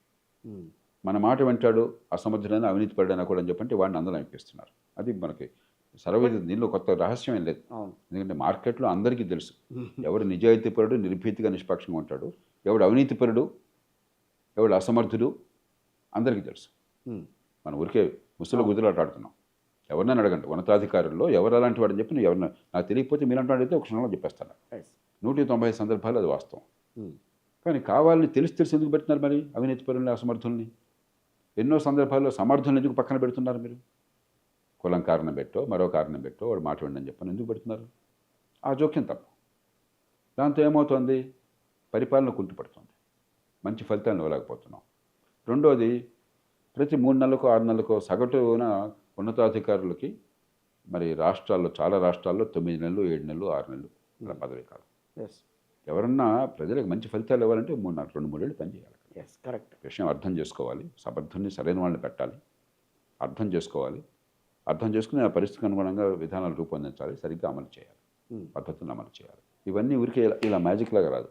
ఏదో పాత తెలుగు సినిమా ఒకటి ఉంది, ఒకే ఒక్కడేదో ఉంది 24 అవర్స్లో దేశం మార్చాలి, అది పిచ్చి ఆలోచన. ఇవన్నీ కూడా ఊరికే సినిమాటిక్ ఆలోచన. ఒక ముఖ్యమంత్రి కానీ, ప్రధానమంత్రి కానీ, మంత్రి కానీ, అధికారి కానీ అలా కూర్చుని ఇట్లా అని ఫైల్ తీసుకొచ్చి ఇలా సంతకం పెడితే పని అయిపోతే ఇంక గొడవ అంతేందుగా, ఇది మంత్రం వేస్తే అయిపోతుంది కదా. కరెక్ట్. పరిపాలన అని చెప్పంటే వేలాది మందిని సామూహికంగా ఒక మార్గాన్ని సమర్థంగా నడిపించాలి, దానికి తగ్గ పద్ధతులను ఏర్పాటు చేయాలి, ఆ విశ్వాసాన్ని కలిగించాలి, ఆ లక్ష్యం కానీ ఆ మార్గం కానీ స్పష్టంగా ఉండాలి. అప్పుడు ఫలితాలు వస్తాయి. ఆ ప్రయత్నం జరగట్లేదు. దాంతో ఏమవుతుంది? ఇంతంత కష్టపడి అధికారులను ఎంచుకుంటున్నాం మనం. ప్రపంచంలో ఏ దేశంలో కూడా ఉన్నతాధికారుల నియామకానికి ఇంత గిరాకీ లేదు. 25 లక్షల 15 లక్షల మంది పోటీ పడుతున్నారు. ఈ జాతీయ స్థాయిలో సివిల్ సర్వీసెస్ కానీ, లేకపోతే ఐఏఎస్, ఐపీఎస్ లాంటి ఆల్ ఇండియా సర్వీసెస్ కానీ కలిపి 15 లక్షల మంది పోటీ పడుతున్నారు. చివరికి ఐఏఎస్ వాళ్ళు 100 మంది వస్తారు, ఐపీఎస్ ఒక 70 మంది 100 మంది వస్తారు. అందరూ కలిపి 800 మంది 1000 మంది వస్తారు దేశం. అంతే. ఇంత పోటీ చేసిన తర్వాత ఉపయోగించుకోవాలి కదా. వాళ్ళలో వచ్చిన తర్వాత మళ్ళీ కొందరు సమర్థులుగా వెళ్తారు, కొందరు అంత పెద్దగా ఉండరు. ఆ సామర్థ్యాన్ని బట్టి గుర్తించి వాళ్ళ నైపుణ్యాన్ని పెంచాలి, ఆ సమర్థంగా ఉపయోగించుకోవాలి. ఆ ఉపయోగించుకునే ప్రయత్నం జరగట్లా సరిగ్గా. కొన్ని చోట్ల జరుగుతోంది కానీ అరుదు. ఒక మనిషి ఎవరన్నా సరైన స్థలంలో ఉండి మంచి పని చేస్తుంటే ఈయన మంచివాడండి అంటున్నారు. ఆయన గురించి ప్రత్యేకంగా చెప్పాల్సి వస్తుంది. కరెక్ట్. మిగతా వాళ్ళందరూ అంటే అర్థం మనకి రాజుగారి పెద్ద భార్య మంచిదంటే అర్థం ఏంటి? అర్థమైపోవట్లే. కాబట్టి ఆ పరిస్థితి వచ్చింది. ఇది సమాజానికి నష్టం. పార్టీలు పక్కన పెట్టండి, రాజకీయం పక్కన పెట్టండి. దేశంలో సమర్థుల్ని తీసుకురావాలి, ఆ సామర్థ్యాన్ని కొనసాగించాలి, అవినీతి లేకుండా అవినీతి పనులను పక్కన పెట్టాలి, అధికార యంత్రాంగంలో తప్పులుంటే వాళ్ళని వెంటనే తొలగించేయాలి. అధికారులు అందరూ మంచివాళ్ళు అని చెప్పండి కూడా కరెక్ట్ కాదు. రాజకీయంలో వాళ్ళంతా చెడ్డవాళ్ళు, అధికారులు మంచివాళ్ళు కూడా నేను ఒప్పుకోను. అక్కడ ఎలాగా అవ్యవస్థ ఉందో అధికార యంత్రాంగంలో కూడా అవ్యవస్థ ఉన్నది. ఓకే. చివరికి ప్రజలకు ఏం మేలు జరుగుతుంది? రాజ్యాంగ ఫలాలు ప్రజలకు అందుతున్నా లేదా? చట్టాన్ని అందరికీ సమానంగా, సమర్థంగా, వేగంగా ఫలితాలు అందిస్తున్నారు లేదా? అది చూడాలి తప్ప విషయం తెలియకుండా రాజకీయంలో ఉన్నాడు కరెక్టా లేకపోతే అధికార కరెక్టా అని చెప్పలేం మనం. కానీ ఇప్పటి వరకు మీరు ప్రజల్ని సమర్థిస్తూ ప్రజలు ఇట్లా చేస్తే మంచిదని మాట్లాడుతున్నారు. ప్రజలు ఎన్నుకున్న ఒక వ్యక్తి ఒక పార్టీలో ఉండి మళ్ళీ ఇంకొక పార్టీలోకి వెళ్ళిపోయి అధికారంలో ఉన్న పార్టీలోకి వెళితే అప్పుడు ప్రజలు భాగస్వామ్యం ఏముంటుంది ఆ విషయంలో? యాంటీ డిఫెక్షన్ అనేది ఎందుకు ఇంకా కంటిన్యూ అవుతుంది? మధ్యతరగతి వర్గాలకి యాంటీ డిఫెక్షన్లా చాలా ఇష్టం. ఇదేదో మతంలాగా భావిస్తున్నారు. ఎందుకని? రాజకీయంలో ఉన్న వాళ్ళు ఎవరికి పెద్ద ముఖ్యంగా అనిపించదు.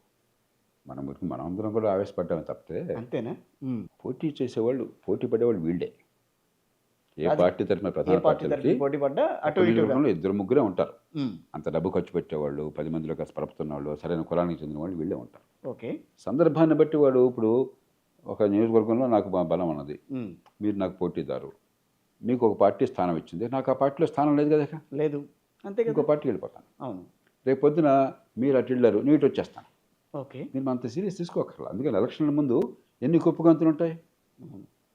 ఇవాళ ఎమ్మెల్యేలుగా ఉన్నవాళ్ళు, మంత్రులుగా ఉన్నవాళ్ళు 5 ఏళ్ల క్రితం ఎక్కడున్నారో మీరు చూస్తే రోజు పట్టించుకునే వాళ్ళు కాకపోతే మనకు తెలియదు. అప్పుడప్పుడు కొంచెం సీనియర్ రాజకీయవేత్తలను నాకు కలుస్తుంటే ఎయిర్పోర్ట్లో అక్కడ అడుగుతుంటాను, ఇప్పుడు ఏ పార్టీలు ఉన్నారో. నేను సిగ్గుపడి చెప్తారు, ఇప్పుడు ఈ పార్టీ ఫలానా పార్టీ వేసారని చెప్పాను. అది ఊహించలేం. 5-10 ఏళ్ల క్రితం వాళ్ళ భాష, వాళ్ళ ధోరణి, వాళ్ళ రాజకీయ తత్వం ఇవాళ సందర్భం మనం దాన్ని చాలా ఎక్కువగా భావిస్తున్నాం. ఏం జరుగుతుంది? పార్టీ మారే వాళ్ళందరూ కూడా ఒక పని చేస్తున్నారు, మీరు గమనించారు లేదు? పార్టీ కార్యకర్తలు ప్రజలను అడుగుతున్నారు ముందు, కొంచెం గడిసరి వాళ్ళు, అవును. పలుకుబడిన వాళ్ళు. ఉమ్. ప్రజలు ఏం చెప్తున్నారు? అన్న పార్టీ మారిపో అంటున్నారు. ఏ అధికారంలో ఉంటే ఆ పార్టీలోకి మారిపోమని అంటున్నారు. ఎందుకు ఆ పరిస్థితి వచ్చింది? అది మనం అభివృద్ధి అర్థం కోసం. చేసుకోవాలి. ఉమ్. అది మనం అర్థం చేసుకోవాలి. ఓకే. ఒకటి, డబ్బులు పెట్టకపోతే ఎన్నికల్లో పోటీ చేసే అవకాశం లేనప్పుడు ఏదో ఒక వ్యాపారమో ఏదో ఒక సంపాదించే మార్గమో లేకుండా ఎమ్మెల్యే బతకలేడేవాడు. పార్టీలు ఏం చేస్తున్నాయి? నువ్వు నా పార్టీలో లేకపోతే నేను అంత తేల్చేస్తా, నీ వ్యాపారం కూలగొడతా, నీ నీ నీ వ్యాపార సంస్థను నాశనం చేస్తా. ప్రభుత్వానికి అధికారం ఉంది ఈ దేశంలో, ఎందుకంటే ఇంకా చట్టబద్ధ పాలన లేదు. ఓకే. నువ్వు ఆ పార్టీ కాకపోతే నేను అంత తెలుస్తా వాళ్ళు కాబట్టి చెప్తున్నారు, పిలిచి చెప్తున్నారు. ఎందుకయ్యా నువ్వు? నీ కాంట్రాక్టులు లేకుండా చేస్తాను, నీకు పనిముతులు లేకుండా చేస్తాను, నీ అంత తెలుస్తాను, నాతో చేరిపో. అందుకనేనా మా ప్రాంత అభివృద్ధి కోసమే మేము ముందుకెళ్తున్నాం. ఒకటి. రెండు, అభివృద్ధి పథకాలు, సంక్షేమ పథకాలు సైతం ఈ మధ్యకాలంలో డిజిటల్ దానివల్ల కొంత న్యాయం జరుగుతుంది, కానీ ఆ పార్టీ ఎమ్మెల్యే ఉన్నాడు, ఆ పార్టీ చెందిన అంటే వాడికి అందకుండా చేసాము. ప్రజలకు ఏమైనా న్యాయం చేయాలన్నా కూడా అధికార పార్టీ ఉండకపోతే న్యాయం జరగదని పరిస్థితి వస్తుంది. అందుకే ప్రజలు కూడా మీరు మారిపో అన్నా అంటున్నారు. ఎన్నో సందర్భాలు నాకు స్వయంగా ఉదంతాలు తెలుసు. మూడు, సంక్షేమ పథకాలు పక్కన పెట్టండి, కొత్త అభివృద్ధి జరగాలని చెప్పంటే మీరు ప్రతిపక్షం అయితే మీకు ఛాన్సే లేదు, అక్కడ వదిలేసేయండి. కాబట్టి సంక్లిష్టమైనది ఇది. ఓకే. మన ఊరికే ఏదో పెద్దది నువ్వు మతంలాగా భావించేసి మతం మార్చాడు కాబట్టి అంతకంటే భయంకరమైన దరిద్రులు లేడని చెప్పి మనం అనుకుంటున్నాం. పార్టీలో వాళ్ళు ఎవరు అనుకోవట్లా. పెద్దగా ఆలోచించాల్సిన అవసరం లేదు. వాళ్ళు పత్రికల్లో ప్రచారం కోసం చెప్పిన హడావుడి చేస్తున్నారు, కానీ వీళ్ళందరినీ దింపేయాలని కోరిక వాడు ఎవరికి లేదు. మీరు గమనించారా? ఎందుకంటే వాడు మనోడు రేపొద్దు మన దగ్గర వస్తాడు, దింపాలన్న కోరిక కాదు, రేపొద్దు మన దగ్గరికి వస్తాడు. అవును. అది ఒకళ్ళు తిట్టుకోవడానికి మంచి మార్గంగా ఉపయోగపడుతుంది అంతే. ఉత్తరప్రదేశ్లో మాయావతి గారి పార్టీ నుంచి ఆవిడకి 57 మంది అంతమంది ఉన్నారు. అప్పుడు 54 మంది అంటున్నారు. ఆనాడు చట్టం ప్రకారం 3వ వంతు మంది సభ్యులు మారినట్లయితే అది పార్టీ ఫిరాయింపు. 3వ వంతు కంటే తక్కువ మంది మారితే 3వ వంతు కంటే తక్కువ అయితే 3వ వంతు అంటే అది పార్టీలో చీలికొచ్చినట్టు. 54 ఎంతమంది ఉంటే 12 మంది మారారు. 3వ తరగతి పిల్లడు కూడా తెలుస్తుంది కదా. అవును. 54లో 3వ వంతు అంటే 18 మంది, 12 మంది అంటే 3వ వంతు కంటే తక్కువ, కాబట్టి చీలిక కాదు, పార్టీ ఫిరాయింపు. స్పీకర్ గారికి పాపం 54/3 ఎంతో అర్థం కాక 3 ఏళ్ళు కూర్చున్నాడు దాని మీద. ఓకే. కాబట్టి ఏమవుతుంది? ఫిరాయింపు నిషేధం అన్నది అధికార పార్టీకి వెళ్ళడమేమో ఆపలరా. స్పీకర్ గారు అధికార పార్టీ మనిషి కాబట్టి. ప్రతిపక్ష పార్టీకి వెళ్తే వెంటనే వాడిని అంత తేల్చేస్తున్నారు. కాబట్టి నిజంగా మనకు చిత్తశుద్ధి ఉన్నట్టయితే స్పీకర్ చేతుల నుంచి తీసేయండి, ఎన్నికల సంఘానికి ఇచ్చేయండి. మామూలుగా ఒక ఎమ్మెల్యేకి ఎంపీకి అనర్హత వచ్చినట్టయితే రాజ్యాంగం ఏం చెప్తోంది? ఎమ్మెల్యే అయినట్లయితే గవర్నరు, ఎంపీ అయినట్లయితే రాష్ట్రపతి ఎన్నికల సంఘానికి ఆదేశించి వాళ్ళు ఒక విచారణ జరిపి ఎన్నికల సంఘం ఇచ్చినటువంటి సలహాని శిరోధార్యంగా పాటించాలి. ఇది మ్యాండేటరీ. అది స్పీకర్ పాటించాలి. తొలగించే అధికారం ఉంది గవర్నర్కి లేక రాష్ట్రపతికి. అవును. అక్కడేం పెట్టారు? అనర్హత వచ్చినట్టయితే ఎన్నికల సంఘానికి బాధ్యత పెట్టి ఎన్నికల సంఘం ఏదైతే మీకు నివేదిక ఇచ్చిందో, సలహా ఇచ్చిందో ఆ సలహాని పాటించాలి అని పెట్టారు. అవును. అలా పెట్టేస్తే అయిపోతుంది. ఆ చిత్తశుద్ధి మనకు లేదు. ఊరికి ఇదంతా డ్రామా ఆడుతున్నారు. నిజంగా ఫిరాయింపు ఆపాలన్నట్టయితే ఈ మాట పెడితే రేపు అయిపోయింది, కట్టడి అయిపోయింది, ఫినిష్డ్. ఆ మాట ఎవరిని అడుగుతున్నారా? అదేమో అడగట్లేదు. ఎందుకంటే రేపు పొద్దున మేము వస్తే మళ్ళీ మాకు కావాలిగా. అంతే కదా. ఇప్పుడు వీళ్ళు చేసిన పని వాళ్ళు చేస్తున్నారు, వాళ్ళు చేసిన వీళ్ళు చేస్తున్నారు. నువ్వు నేర్పిన విద్య నీరజాక్షి అని చెప్పాను, అదేమో నువ్వు చేసావు కదా అంటున్నారు. ఆంధ్రప్రదేశ్కి సంబంధించి గూగుల్ డేటా సెంటర్ అనేది వైజాగ్లో వస్తుంది. దానివల్ల ఉపాధి పెరుగుతోంది. చాలా విషయాల్లో ఆంధ్రప్రదేశ్ మళ్ళీ ముందంజలోకి వెళ్తోంది అని చెప్పి అధికార పార్టీ మాట్లాడుతుంటే, అది కాదు, గూగుల్ డేటా సెంటర్ వల్ల అక్కడ పర్యావరణం దెబ్బతింటుందని చెప్పి ప్రతిపక్ష పార్టీ మాట్లాడుతోంది. దీని మీద మీ అభిప్రాయం ఏంటి? అధికారంలో ఉన్నవాళ్ళు చేసింది కొంచెం అతిశయోక్తులు చెప్పుకోవటం ఉంటుంది, ప్రతిపక్షం ఉన్నవాళ్ళు చేసిన ప్రతి కూడా తప్పని చెప్పడం ఉంటుంది. ఓకే, ఒక మాటలో తీస్తారు. అయిపోయింది. రెండింటినీ మనం సీరియస్గా పట్టించుకోకర్లేదు. దేశం దృష్టి ఆలోచించండి, ఒక రాష్ట్రం దృష్టి ఆలోచించండి. ఈవేళ ఆర్టిఫిషియల్ ఇంటెలిజెన్స్ అనేది శరవేగంగా పెరుగుతాం. మరి నిజంగా ఇది ఆర్థిక వ్యవస్థను ప్రపంచం మొత్తాన్ని మారుస్తుందా, లేకపోతే ఇది కూడా బహుళ? కొంతమంది ఆ భయం కూడా ఉంది.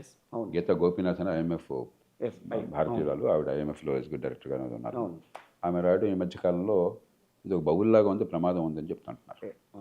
అది మన చేతుల్లో లేదు, మనం పెంచినటువంటి స్థాయిలో జరుగుతుంది చర్చ, కానీ విషయాలు కానీ జరుగుతున్నాయి. కానీ ఒక ఆధునిక యుగంలో మౌలికమైన రంగాల్లో భారతదేశం వెనకబడి ఉంటే, అది స్పేస్ రంగం కావచ్చు, ఆర్టిఫిషియల్ ఇంటెలిజెన్స్ కావచ్చు, చిప్స్ కావచ్చు, లేకపోతే మరొకటి కావచ్చు, ఈ దేశం గొప్ప దేశం ఎట్లా అవుతుంది? కాబట్టి పెట్టుబడులు అవసరం మనకి. రైట్. పెట్టుబడుల కోసం రాష్ట్రాల మధ్య పోటీ ఉండదు. ఆ పోటీ ఉన్నప్పుడు కొన్ని రాష్ట్రాలు కొన్ని వాళ్ళ మీద నమ్మకం ఉండొచ్చు, లేకపోతే వాళ్ళు గట్టిగా ప్రయత్నం చేసి ఉండొచ్చు, పెట్టుబడి పెట్టి వాళ్ళని గౌరవంగా చూసుకోవచ్చు, కొన్ని రాయితీలు ఇవ్వచ్చు. కొన్ని రాష్ట్రాలు కొన్ని పెట్టుబడులు, ఇప్పుడు ఉదాహరణ తమిళనాడు ఉందనుకోండి, ఆటోమొబైల్ సెక్టర్ అంతా తమిళనాడు ఎక్కువ పోతుంది. ఎస్, అవును. ఎందుకంటే ఆంధ్రప్రదేశ్కి గతంలో చంద్రబాబు నాయుడు గారు ఉన్నప్పుడు కియా కియా రావడం ఒకటి గొప్ప విషయం, అది తెలియని విషయం కాదు. ఎందుకంటే ఒక ఈకో సిస్టమ్ తయారైన తర్వాత క్లస్టర్ ఎఫెక్ట్ అంటారు, అవును. అక్కడికి పోయే అవకాశం ఎక్కువ ఉంటుంది. అవును. కాబట్టి ఆ ప్రయత్నం చేయటం అవసరము.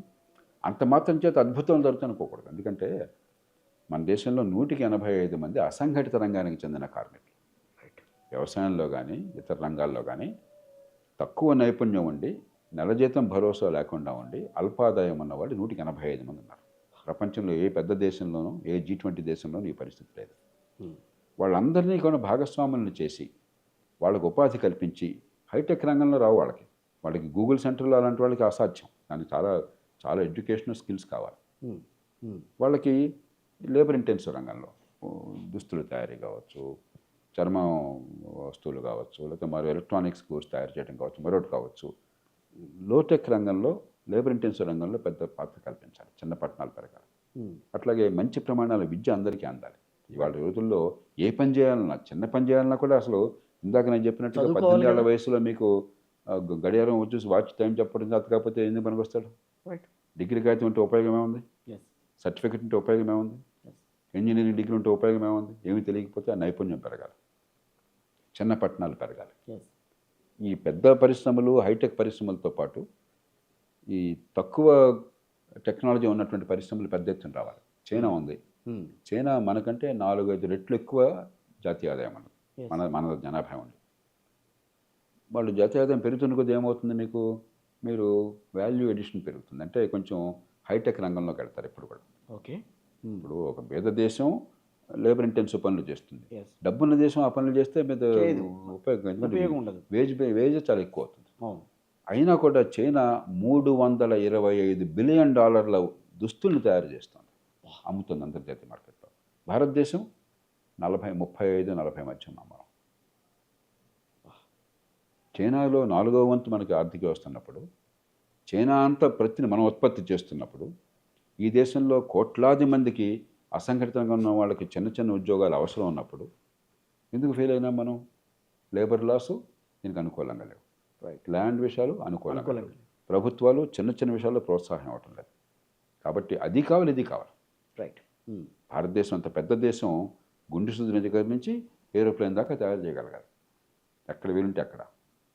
ఏరోప్లేన్ చేశాం కాబట్టి ఇక గుండె సూదులు అక్కర్లేదు, లేకపోతే చర్మం దుస్తులు తయారు అక్కర్లేదని చెప్పి దేశం వెళ్ళకూడదు. 85% మంది ఏమవుతారు మరి? Right, correct. అంచేత దాన్ని తప్పు పట్టడమో పొరపాటే, దాంతో అద్భుతాలు కూడా పొరపాటు. ఇంకా చాలా చేయాలి. సంతోషం, ఏ పెట్టుబడి వచ్చినా కూడా మనం ఆహ్వానించాలి, దాన్ని ఉపయోగించుకోవాలి. కానీ అది చాలదు. కానీ రాజకీయంగా ఇంకా ఒడిదుడుకులు అనేవి ఆంధ్రప్రదేశ్ రాష్ట్రంలో కొనసాగుతూనే ఉన్నాయి. ఒక ప్రభుత్వం వెళ్ళిపోయిన తర్వాత వెళ్ళిపోయిన ప్రభుత్వానికి సంబంధించిన అవినీతి బయటికి తీసుకురావటం, ఏదో అవినీతి జరిగిందని వాళ్ళ మీద కేసులు పెట్టడం, వాళ్ళని జైలుకి పంపించటం. గతంలో ప్రభుత్వం కూడా అదే రకంగా చేసుకుంటూ వచ్చింది, ఇప్పుడు వచ్చిన ప్రభుత్వం కూడా అదే రకంగా చేస్తుందన్న విమర్శలు ఉన్నాయి. నిజంగా ఈ ప్రభుత్వాల మధ్యన ఈ రకమైన పరిస్థితులు ఉంటే అభివృద్ధి ఎక్కడికి వెళ్ళాలి, అభివృద్ధి ఎప్పుడు జరగాలి? నేను కొంచెం పచ్చిగా చెప్తాను, అందుకే అడిగాను. 2 విషయాలు మామూలుగా జరిగితే అన్ని చోట్ల ఆంధ్రప్రదేశ్లో 2 ప్రత్యేకతలు ఉన్నాయి. ఒకటి, గత ప్రభుత్వం అవినీతి ఈ దేశంలో అన్ని చోట్ల ఉన్నది. రాజకీయంలో అవినీతి లేకుండా ఎలక్షన్లో ఎన్ని కోట్ల ఖర్చు పెడుతున్నారు. కాబట్టి అవినీతి లేకుండా రాజకీయం నడపడం అసాధ్యం పరిస్థితి. దాన్ని మార్చేదాకా ఎస్టీఆర్ లోక్సత్తా చేస్తున్న పోరాటం రాజకీయాన్ని మౌలికంగా మార్చడం, అది ఎప్పుడు జరుగుతుందో చూద్దాం. కానీ ఈలోగా కనీసం ఏంటంటే కొంత అవినీతి ఉన్నా కూడా సమర్థంగా సేవలు అందించటము, పెట్టుబడులు పెంచటము, ఆర్థిక వ్యవస్థ ఎదుగుదలకు ఏర్పాట్లు చేయటము, మనుషుల నైపుణ్యాన్ని పెంచటము, ఇది కూడా జరిగిందనుకోండి. ఈ అవినీతి వల్ల నష్టం జరిగినా కూడా కనీసం దేశం ముందుకెళ్తుంది, కాలక్రమేణా ప్రజల్లో ఆలోచన పెరుగుతుంది. ఆంధ్రప్రదేశ్లో గత ప్రభుత్వం ఏం చేశారంటే, తొలిసారిగా దేశంలో ఇంకే పెద్ద రాష్ట్రంలో ఇలాంటి విచిత్రమైనటువంటి ధోరణి లేదు. అసలు అభివృద్ధి ఎందుకు, అసలు మౌలిక సదుపాయాలు ఎందుకు? పెత్తందారులు అడుగుతారు. అది మేము బటన్ నొక్కాం, మీ ఇంటి డబ్బులు వచ్చేస్తున్నా, బ్రహ్మాండంగా పంచుతున్నాం, అంతే అయిపోయింది. అంటే సంక్షేమం తప్ప ఇంకే అభివృద్ధి అక్కర్లేదన్న విచిత్రమైన వాదన, వితండ వాదన అక్కడ చేశారు. దాని నుంచి బయటపడాలి. రెండోది, ఆంధ్రప్రదేశ్లో రెండు పార్టీలు చేస్తున్న భయంకరమైన ఘోరమైన పొరపాటు ఏంటంటే కులాల చుట్టూ పార్టీలను తిప్పి సమాజం మొత్తానికి ఒక కులాల కుంపటిగా తయారు చేశారు. మళ్ళీ కులం వీళ్ళు కొత్తగా సృష్టించాలి, కులం అన్ని చోట్ల ఉంది. కానీ ఆంధ్రప్రదేశ్లో ఉన్నంత ఈ కులతత్వం రాజకీయంలో దేశంలో బహుశా మరెక్కడా లేదు.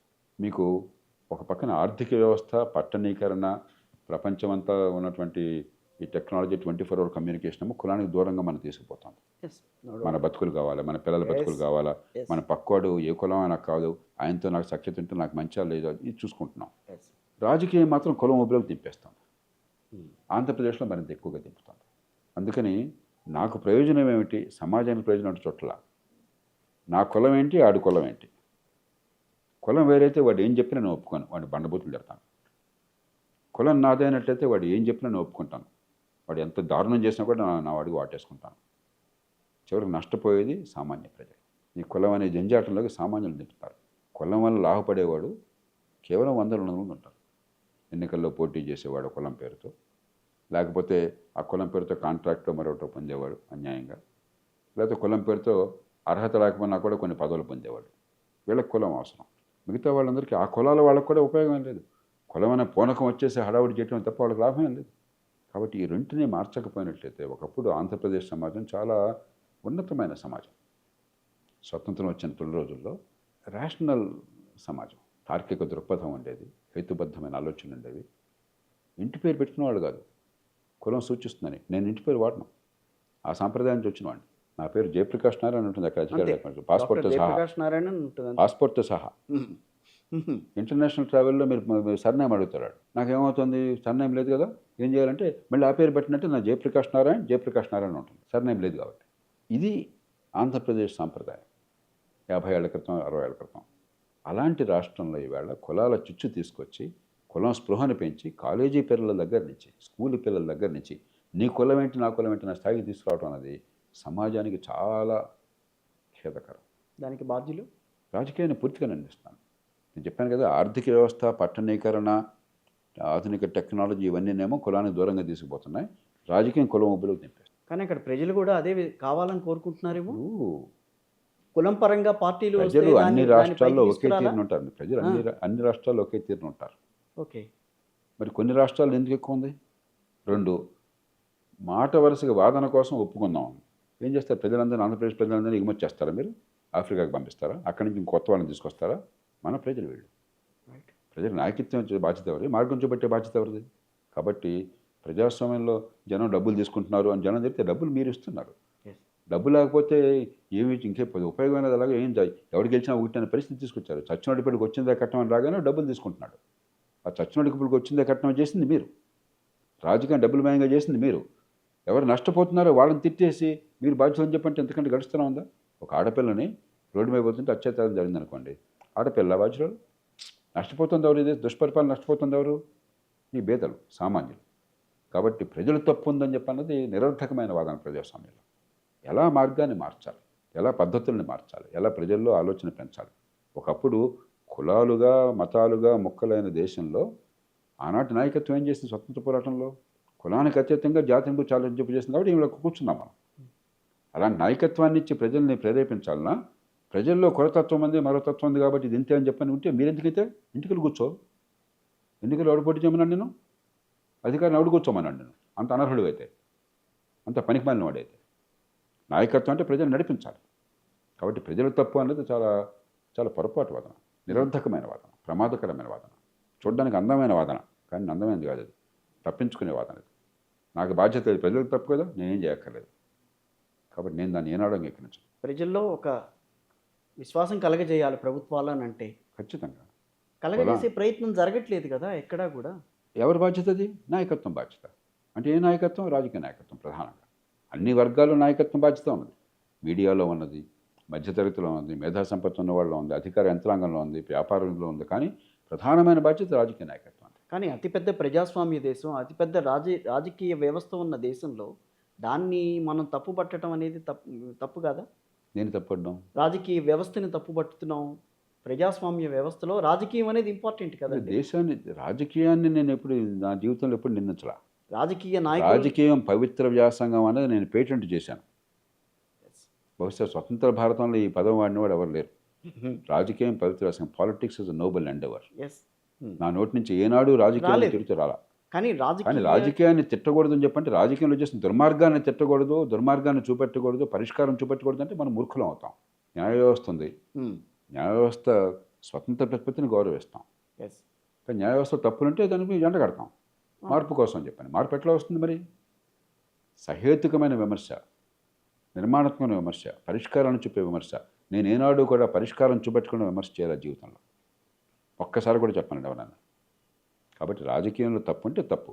ఇందాక నేనే కదా చెప్పింది, ఈ రిజర్వేషన్ల విషయంలో ఎన్ని తప్పులున్నా కూడా అన్ని వర్గాల ప్రజలను సమన్వయం చేయడం కోసం ఏకగ్రీవంగా రాజకీయ వ్యవస్థ కలిసి వచ్చింది. నేనేగా చెప్పింది. ఉదారమైన చట్టాన్ని రాజకీయ వ్యవస్థ తీసుకొచ్చింది. ఇన్నేళ్ళు ఈ 70-80 ఏళ్ళుగా ప్రజానికి తిట్టద్దని నేనేగా చెప్పింది. చెప్పారు. మంచిని మనం మెచ్చుకుందాం, గౌరవిద్దాం, చెడుని విమర్శిద్దాం, మార్గం చూపెడదాం. అంతేగాని మీరు ఏం చెప్పినా బాగుందని డూడు బసవన్లాగా అంటే కరెక్టృత్వం అవుతుంది. అది కూటమి ప్రభుత్వం బాగా నడుస్తుందా మీ ఉద్దేశంలో ఏపీలో? ఆర్థికంగా అసలే కష్టాల్లో ఉన్నప్పుడు మరిన్ని కోరి కష్టాలు తెచ్చుకున్నారు. చాలా పెద్ద ఎత్తున కొత్తగా పండి పథకాలు వాళ్ళ రాజకీయ ప్రయోజనం కోసం అమలు చేసి రాష్ట్ర ఆర్థిక వ్యవస్థ చాలా సంక్షోభంలో పడిందన్నమాట. వాస్తవం ఒకటి. ఏపీ మౌలికమైనటువంటి పాలనాకు సంబంధించిన మార్పులకు వచ్చి ఆలోచన ఏపీలో ఏ పార్టీ చేయడం లేదు. అన్ని రాష్ట్రాలు అంతే. ఏపీకి వచ్చిన ప్రత్యేక కారణం అధికార వికేంద్రీకరణ కానీ, లేకపోతే అవినీతిని పూర్తిగా నిర్మూలించేందుకు ఏర్పాట్లు చేయడం కానీ జరగటం లేదు. కానీ మంచి జరుగుతోంది ఏంటంటే, మరి అడ్డదిడ్డమైన పరిపాలన, ఇష్టం వచ్చినట్టుగా ఒక ఇష్టారాజ్యం కాకుండా కాస్త మామూలు రాజకీయం నడుస్తుంది కొంతవరకు. అంతకంటే ముఖ్యమైనటువంటిది చంద్రబాబు నాయుడు గారికి మీద ప్రజలకు ఒక నమ్మకం అన్నది. మౌలిక సదుపాయాలు, పెట్టుబడుల విషయంలో గట్టి పాత్ర తీసుకుంటారని ఆ ప్రయత్నం జరుగుతుంది. కొన్నేళ్ల పాటు అసలు పెట్టుబడులు పెట్టడం చాలా పాపం అని చెప్పినటువంటి ఆలోచన నుంచి రాష్ట్రంలో ఏదో రకంగా పెట్టుబడి తీసుకోవాలని, దానికి తగ్గట్టుగా మనకు హక్కు ఉన్నది. విభజనప్పుడు చాలా హామీలు ఇచ్చారు జాతీయ స్థాయిలో. మరి జాతీయ స్థాయిలో ప్రభుత్వం పార్టీలకు అతీతంగా పెట్టుబడుల విషయంలో గట్టిగా ప్రోత్సహిస్తున్నారు, అది అందరూ ఒప్పుకుంటారు. కూటమిలో మరి వారు భాగస్వాములు కాబట్టి మరింతగా మద్దతు ఇస్తారు. కాబట్టి ఆ మేరకు మంచి జరుగుతుంది. కానీ అది చాలు. ఇప్పటికీ మనం ఆంధ్రప్రదేశ్ ఒక వికసిత ఆంధ్రప్రదేశ్గా చూడగలమని అంటారు. ఖచ్చితంగా. కానీ డ్రామాలతోనూ స్లోగన్స్తో చాలదు. పునాదులు సరిగ్గా ఉండాలి. ఇప్పుడు కరెక్ట్. మానవరణలు అభివృద్ధి చేయాలి, పెట్టుబడులను పెంచాలి, అవినీతిని తగ్గించాలి, నైపుణ్యాన్ని పెంచాలి, మంచి విద్యనిచ్చిన నైపుణ్యాన్ని పెంచాలి, చిన్న పట్టణాలను పెంచాలి. చిన్న అంత పెద్దదాని గురించి ఆలోచించకుండా చిన్న వాళ్ళ సంగతి ఏమిటి? చిన్న ఉద్యోగాలు, ఇందాక చెప్పాను లేబర్ ఇంటెన్సివ్ ఇండస్ట్రీస్. కానీ ఒక చిన్న ఉదాహరణ. కానీ రాష్ట్ర రాజధాని లేని పరిస్థితి కదా రాష్ట్రానికి. రాజధాని ఇవ్వగలదు. రాజధాని ఉంది కదా, ఏమి ఎడారుల్లో లేదు కదా. అదేమో దాని గురించి మనం అంత ఆలోచన పడక్కర్లేదు. అంతే. దానికి ప్రయత్నం చేస్తున్నారు, మంచి నగర నిర్మాణం చేస్తున్నారు, మనం మద్దతు ఇద్దాం, రైట్, పక్కన పెట్టేద్దాం. కానీ ఒక చిన్న ఉదాహరణ చెప్తాను. వెంకటగిరి దగ్గర ప్రాంతంలో అపాచీ అని ఒక సౌత్ కొరియన్ కంపెనీ అనుకుంటాను, మీకు చెప్పులు తయారీ. నాకు తెలిసిన వరకు 12,000 మంది పనిచేస్తున్నారు అక్కడ.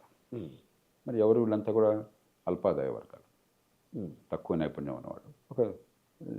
ఒక సుస్థిరమైన ఉద్యోగం, ఉద్యోగ భద్రత, గౌరవప్రదమైన జీవితం నడుస్తుంది. వాళ్ళు చిన్న కోరికలు కోరుతున్నారు. ఒక పోలీస్ అవుట్ పోస్ట్ పెట్టండి ఇక్కడ, అదే పోలీస్ స్టేషన్ పెట్టండి, జనం కూగేసి చిన్న తగాదాలు వస్తుంటాయి. అలాగే వీళ్ళకి వైద్య సౌకర్యం కావాలి, మేము ఏర్పాటు చేస్తాం, కొంచెం స్థలం కేటాయించని చెప్పాను. అవి జరగట్లా. ఓకే. అచ్యుతాపురం ఉంది మీకు, అనకాపల్లి, ప్రస్తుతం అనకాపల్లి జిల్లా ఉంటుంది. 22,000 మంది పనిచేస్తున్నారు అక్కడ బ్రాండీస్ కంపెనీలో, దుస్తులు తయారీ, శ్రీలంక వాళ్ళ కంపెనీ అది. వాళ్ళు చిన్న కోరిక కోరుతున్నారు. అందరినీ గ్రామాల నుంచి వీళ్ళు మహిళల్ని పట్టణాలకు తరలించకుండా గ్రామాల నుంచి తీసుకొచ్చి మళ్ళీ గ్రామాల్లో దింపుతున్నారు. కాబట్టి పొద్దున, మధ్యాహ్నం, సాయంత్రం కొన్ని వందల బస్సులు గ్రామాల్లో వెళ్తుంటాయి, వెళ్ళటం రావటం. అది చిన్న ఊరు అచ్యుతాపురం. ట్రాఫిక్ చాలా గందరగోళంగా ఉంది. ఫ్లైఓవర్ ఎప్పుడో ఏర్పాటు చేశారు, ఇంతవరకు పూర్తి కాదు. అది కట్టండి అంటున్నాను. నేను ఏం కావాలి, ఏమి కట్టి ఏం అక్కర్లేదు సార్, ఫ్లైఓవర్ పూర్తి చేయమనండి. పారిశ్రామికవేత్త ఏం అడగట్లేదు మిమ్మల్ని, మీరు ట్రాఫిక్ బాగా చేయండి అంటున్నారు, శాంతి భద్రతలను కాపాడండి అంటున్నారు, ఆరోగ్యాన్ని మేము అందిస్తాం, కొంచెం స్థలం ఇవ్వండి అంటున్నారు. ఇవన్నీ పట్టించుకొని ఎక్కడెక్కడికి చిన్న పట్టణాలు వచ్చి ఏర్పాటు చేసి ఇలాంటి పెట్టుబడిని మరింత ప్రోత్సహించి 10 లక్షల మందికి కనుక మీరు ఉపాధి కల్పించారనుకోండి, అప్పుడు రాష్ట్రం పురోగడుతుంది. అలా కాకుండా కొన్నే చేస్తే చాలు. సమగ్ర అభివృద్ధి కావాలి. జరుగుతుందా? జరిగి తీరుతుందా? ఖచ్చితంగా. ఇప్పుడు మనందరం గొంతు మాట్లాడితే ప్రజలకు అది అర్థమైతే, ప్రజలు కొంచెం గొంతు విప్పితే గ్యారంటీ జరుగుతుంది. రాజకీయ పార్టీలు ప్రజల నాటిని ఇప్పుడు పట్టించుకుంటాయి. కానీ కులాల కోసం అంత పెంపర్లాడుతున్న ప్రభుత్వాల్లో ఈ అంశాలు కూడా వాళ్ళు ఆలోచిస్తారా అని. అదే ఒక చోట. అదే సమయంలో మరి పెట్టుబడులు కావాలని ప్రయత్నం చేస్తున్నారు కదా, అది కరెక్టేనండి. రహదారులు కానీ లేకపోతే రైల్వే లింక్స్ కానీ మరొకటి కరెక్ట్. కానీ. అవును. అంచేత ఇప్పుడు ఆల్ నన్ను అక్కర్లేదు, దాన్ని వేగంగా మార్చేందుకు గట్టిగా మనం గొంతు చూపుతాం. కానీ అది మారేదాకా దేశం మారదనుకుంటే ఎట్లాగా? కరెక్టే. రాజకీయం అవినీతి పోయేదాకా దేశంలో అభివృద్ధి జరగదు, రాజకీయం బాగుపడేదాకా దేశంలో అలా అయితే ఎట్లా? అది వీరంత ప్రయత్నం చేద్దాం, ఈలోగా అభివృద్ధి జరగాలి. విచ్చి ముందో చెట్టు ముందు అంటే అసాధ్యం. జూబ్లీ హిల్స్ ఉప ఎన్నిక మీద ఏమైనా మాట్లాడతారా? నేను కోరేదల్లా ఒక్కటే, ఉప ఎన్నికలు ఎవరు నెగ్గినా కూడా ప్రజల జీవితంలో మార్పు రాదు. ఎందుకంటే తేల్చేశారు అప్పుడే. ఎందుకంటే ప్రభుత్వం మారదు, ప్రభుత్వం సుస్థిర మెజార్టీ ఉన్నది. మనకేమవుతుంది, ఒక ఉప ఎన్నిక మీద బోల్డంత స్ట్రెస్ పెట్టేసి 100 కోట్లు ఖర్చు పెట్టడం ఆనవాయితీ అయిపోతున్నది. హుజూరాబాద్ అట్లాగే జరిగింది గత ప్రభుత్వం ఉన్నప్పుడు. నాకు తెలిసినంతవరకు హుజూరాబాద్ ఉప ఎన్నికలో ఒక పార్టీ వారు 150 కోట్లు ఖర్చు పెట్టారు, మరో పార్టీ వారు 40-50 కోట్లు ఖర్చు పెట్టారు. అంకెలు తప్పు కావచ్చు, నిన్న విషయాలు చెప్తున్నాను. చాలామంది మీరు తక్కువ చెప్తున్నారు సార్, ఎక్కువ అని చెప్తారు కూడా. ములుగు తర్వాత నల్గొండ జిల్లాలో ఎన్నిక జరిగినప్పుడు ఒక పార్టీ వారు 200 కోట్లు దాటారు, మరో పార్టీ వారు కాస్త తక్కువ ఖర్చు పెట్టారు. ఒక అసెంబ్లీ ఉప ఎన్నిక, దానివల్ల ఏమీ మారదు. పార్టీల ప్రతిష్ట మారుతుంది. ఏం ప్రతిష్ట ఉపయోగం ఉంది మీకు? ఇంత ఖర్చు పెడితే పోయేవాడు ఎట్లాగ పోతాడు. మీరు బై ఎలక్షన్లో ఇంత విన్యాసాలు చేసి ఒక సీటుకి నెగ్గినా నెగ్గకపోయినా తేడా ఏమి రాదు. కరెక్ట్. అవునండి. కాబట్టి ప్రజలు నేను కోరేది ఏంటంటే, మీరు కాస్త ఈ ఎన్నిక వల్ల ఏ ఫలితం రాకపోయినా ఒక్కొక్క సంకేతాన్ని ఇవ్వగలరు. పరిపాలన కాస్త బాగుపడాలి, మాకు దీర్ఘకాలంగా ఆదాయాలు పెంచేటువంటి పద్ధతులు కావాలి అన్న సంకేతాన్ని ఇవ్వగలరు. ఆ రకంగా ఆలోచించి ఓటు వేయండి. పార్టీలు దీని మీద టెంపరేచర్ పెంచేసి గెలిస్తే విర్రవీగిపోవటం, ఓడిపోతే నిరాశపడిపోవటం కాదు, దీనివల్ల ఏమీ కాదు. ఒళ్ళు దగ్గర పెట్టి పరిపాలన మీద దృష్టి పెట్టండి. సో రిఫార్మ్స్ ఏమి తీసుకురావక్కర్లేదు జూబ్లీ హిల్స్ నియోజకవర్గంలో. ఒక నియోజకవర్గంలో రిఫార్మ్ ఏమొస్తుంది ఇప్పుడు? మీరు ఒక్కరోజు మంత్రం ఏమేస్తారు అలా? ఎన్నిక ప్రక్రియ నేను ఇందాకే చెప్పాను. అవును. ఎన్నికల ప్రక్రియ మన దేశంలో ప్రపంచంలో ఏ దేశానికి తీసిపోని రీతిలో చాలా పకడ్బందీగా జరుగుతుంది. ఎస్. అక్కడ మనం తప్పు పట్టలేం. సరే, ఓటు కోసం డబ్బులు పంచుతారని మన దగ్గర తెలుసు. మీరు నేను ఏం చెప్పినా కూడా డబ్బులు పంచేది ఖాయం. అది జరిగేది. అది జరిగేది. డబ్బులు పంచకపోతే జనం తిరగబడేది కూడా ఖాయం. వెయ్యిని కూడా వేరు. అది అంతే మనకు తెలుసు. దీన్ని జరగబోయేది అంటే మనం ఇప్పుడు కానీ- సినిమా మనం కానీ- చూసేసాం. కానీ సార్ ఇక్కడ 42%, 45% ఓటింగ్ మాత్రమే నమోదయ్యి మిగతా 60% లేకపోతే 55% ప్రజలు ఓటు వినియోగించుకోకుండా మామూలుగా ఉప ఎన్నికల్లో పెద్దగా ఆసక్తి ఉండదు. ఎందుకని? ప్రభుత్వం మారేటైతే ఆసక్తి ఉంటుంది, కానీ ఎలాగో పెద్ద మారదని తెలుసు జనానికి, Okay. ఆసక్తి ఉండదు. 2 నగరాల్లో కొంచెం ఆసక్తి తక్కువ, పూర్వం మీద పెరుగుతుంది. ఎస్. పూర్వం కంటే నగరాల్లో ఓటు పెరుగుతుంది. మూడోది, మన దేశం చాలా విచిత్రం, ప్రపంచంలో ఎక్కడ ఉండదు. ప్రపంచంలో ఎక్కడైనా సరే ఎంత చదువు ఉంటే అంత ఎక్కువ ఓటేస్తారు. ఇక్కడేమో చదువు ఎక్కువ కొద్దీ ఓటు తగ్గిపోతుంది. ఎంత చదువు ఉంటే, ఎంత సంపద ఉంటే అంత ఎక్కువ ఓటేస్తారు. మన దేశంలో ఎంత పేదరికం ఉంటే అంత ఎక్కువ అంతే ఓటేస్తారు, ఓటేస్తారు. ఎంత చదువు సంపద ఉంటే అంత తక్కువ ఓటేసి ఎక్కువ మాట్లాడతారు. ఇది కరెక్ట్ పాయింట్. ఇది అందుకని ఈ పట్టణాల్లో కొంచెం ఓటు తక్కువ, కానీ అది కూడా కొంచెం మారుతుంది. పూర్వం అంత అధ్వానంగా లేదు. ఖచ్చితంగా పూర్వంతో పోలిస్తే పూర్వం పట్టణాల్లో మరీ తక్కువ ఉండేది, ఇప్పుడు కొంచెం పెరుగుతుంది. సరే, దానికి రకరకాల పద్ధతులు ఉన్నాయి. కొంతమంది నిర్బంధం ఓటు కావాలంటున్నారు. అవును. నేను కూడా దాన్ని సానుభూతినే పరిపాలన ఆలోచిస్తున్నాను. వాట్సాప్ ద్వారా వీటి ద్వారా ఓట్లు వేసే అవకాశం కల్పించండి అంటున్నారు. ఈవీఎం ద్వారా ఓటేస్తేనే ఇంత గందరగోళం చేస్తుంటే వాట్సాప్ ద్వారా అని చెప్పండి ఇంకెంత గందరగోళం చేస్తారు. కాబట్టి restraint అయి ఉండాలి మనం. తొందరపడదు. ఎందుకంటే ఎన్నికల వ్యవస్థలో మార్పులు అక్కడ తప్పులు జరగకపోయినా కూడా జరుగుతోందన్న భయం చాలా మందికి ఉన్నట్లయితే ప్రజాస్వామ్యం ప్రమాదంలో పడుతుంది. ఎస్. కరెక్ట్. కాబట్టి మనం ఏం చేసినా కూడా చాలా, ఇప్పుడు ఈవీఎంలు 25 ఏళ్ళు పట్టింది. అవును. మీకు గుర్తుందో ఆ లేదా? వ్యవస్థ రావడానికి 25 ఏళ్ళు పట్టింది. 1983లో ఎన్టీ రామారావు గారు ఎన్నికైనటువంటి సంవత్సరంలో ఆ ఎన్నికలో మొట్టమొదటిసారిగా షాద్ నగర్లో అనుకుంటాను మొట్టమొదటి ఈవీఎం ఒక అసెంబ్లీ కాన్స్టిట్యూన్సీలో పెట్టారు. డాక్టర్ శంకర్రావు గారు అక్కడ కాంగ్రెస్ అభ్యర్థిగా అక్కడ గెలిచారు. ఎందుకంటే ఈవీఎం ఫలితాలు వెంటనే వస్తాయి కదా. అవును. ఒక్క నియోజకవర్గంలో దేశం మొత్తంలో పెట్టింది అప్పుడు. షాద్ నగర్ ఒకటి. ఒక 20 ఏళ్ళు అలా చాలా చోట్ల పెట్టి ప్రజల్లో విశ్వాసానికి నుంచి పొరపాటు ఉంటే సరిదిద్దేమని చేసి క్రమక్రమం ఒక 20 ఏళ్ళు పెట్టింది దేశమంతా కూడా ఈవీఎంలు రావడానికి. కాబట్టి ఎన్నికల్లో వ్యవస్థ మార్చడం అన్నది ఆషామాషిగా చేయకూడదు. మనకి పకడ్బందీగా చేయడం ఒక పక్కన, పకడ్బందీగా ఉన్నా కూడా ప్రజల విశ్వాసాన్ని, పార్టీ విశ్వాసం చూడగొట్టడం మరో పక్కన. ఎస్. కరెక్ట్. ఇప్పుడు డొనాల్డ్ ట్రంప్ ఉన్నాడు, బ్రహ్మాండంగా ఎన్ని జరిగినా కూడా నేను ఓడిపోయినప్పుడు గెలిచాను అంటున్నాడు, గెలిచినప్పుడు గెలిచాను అంటున్నాడు. గెలిచినట్టు ఓడినప్పుడు గెలిస్తే గెలిచినప్పుడు ఓడిపోవాలిగా, అది అంటలేదు. కాబట్టి గడుస్తాను, గెలిస్తే అంత బాగుంది, గెలవకపోతే అంత బాగోలేదని చెప్పాను. ఏంటంటే ఆ ధోరణి పూర్వం ఉండేది కాదు. పూర్వం నాయకత్వం చాలా విజ్ఞత వహించేవాడు. వాజ్పేయి గారు ఒక్క ఓటుతో పార్లమెంట్లో ఓడిపోయినారు. ఎస్. ఏనాడు కూడా ప్రజలను తప్పట్ల, ఎంపీలను తప్పట్ల, అవును. నింపాదిగా గౌరవంగా ప్రజల ముందుకు వెళ్ళారు. ఇందిరాగాంధీ గారు ఆవిడ కొడుకు స్వయంగా ఓడిపోయినారు. అఖండ నాయకత్వాన్ని ఇచ్చినటువంటి ఆవిడ ఓడిపోయినారు. ఆవిడ ఎన్నికల్లో అన్యాయం జరిగింది అనగా మళ్ళీ ప్రజల ముందుకు వెళ్ళింది ఆవిడ. ఇది మన దేశంలో సాంప్రదాయం. ఈ మధ్యకాలంలో నీవు ఓడిపోతే అంత అన్యాయం జరిగిపోయింది, నేను గెలిస్తే అంత బ్రహ్మాండం జరిగింది. ఇది చాలా ప్రమాదకరమైన ధోరణి ప్రచారం చేస్తున్నాం. ఈ నేపథ్యంలో మార్పులు చాలా జాగ్రత్తగా తీసుకోవాలి. Right. Thank you very much sir. Thank you very much.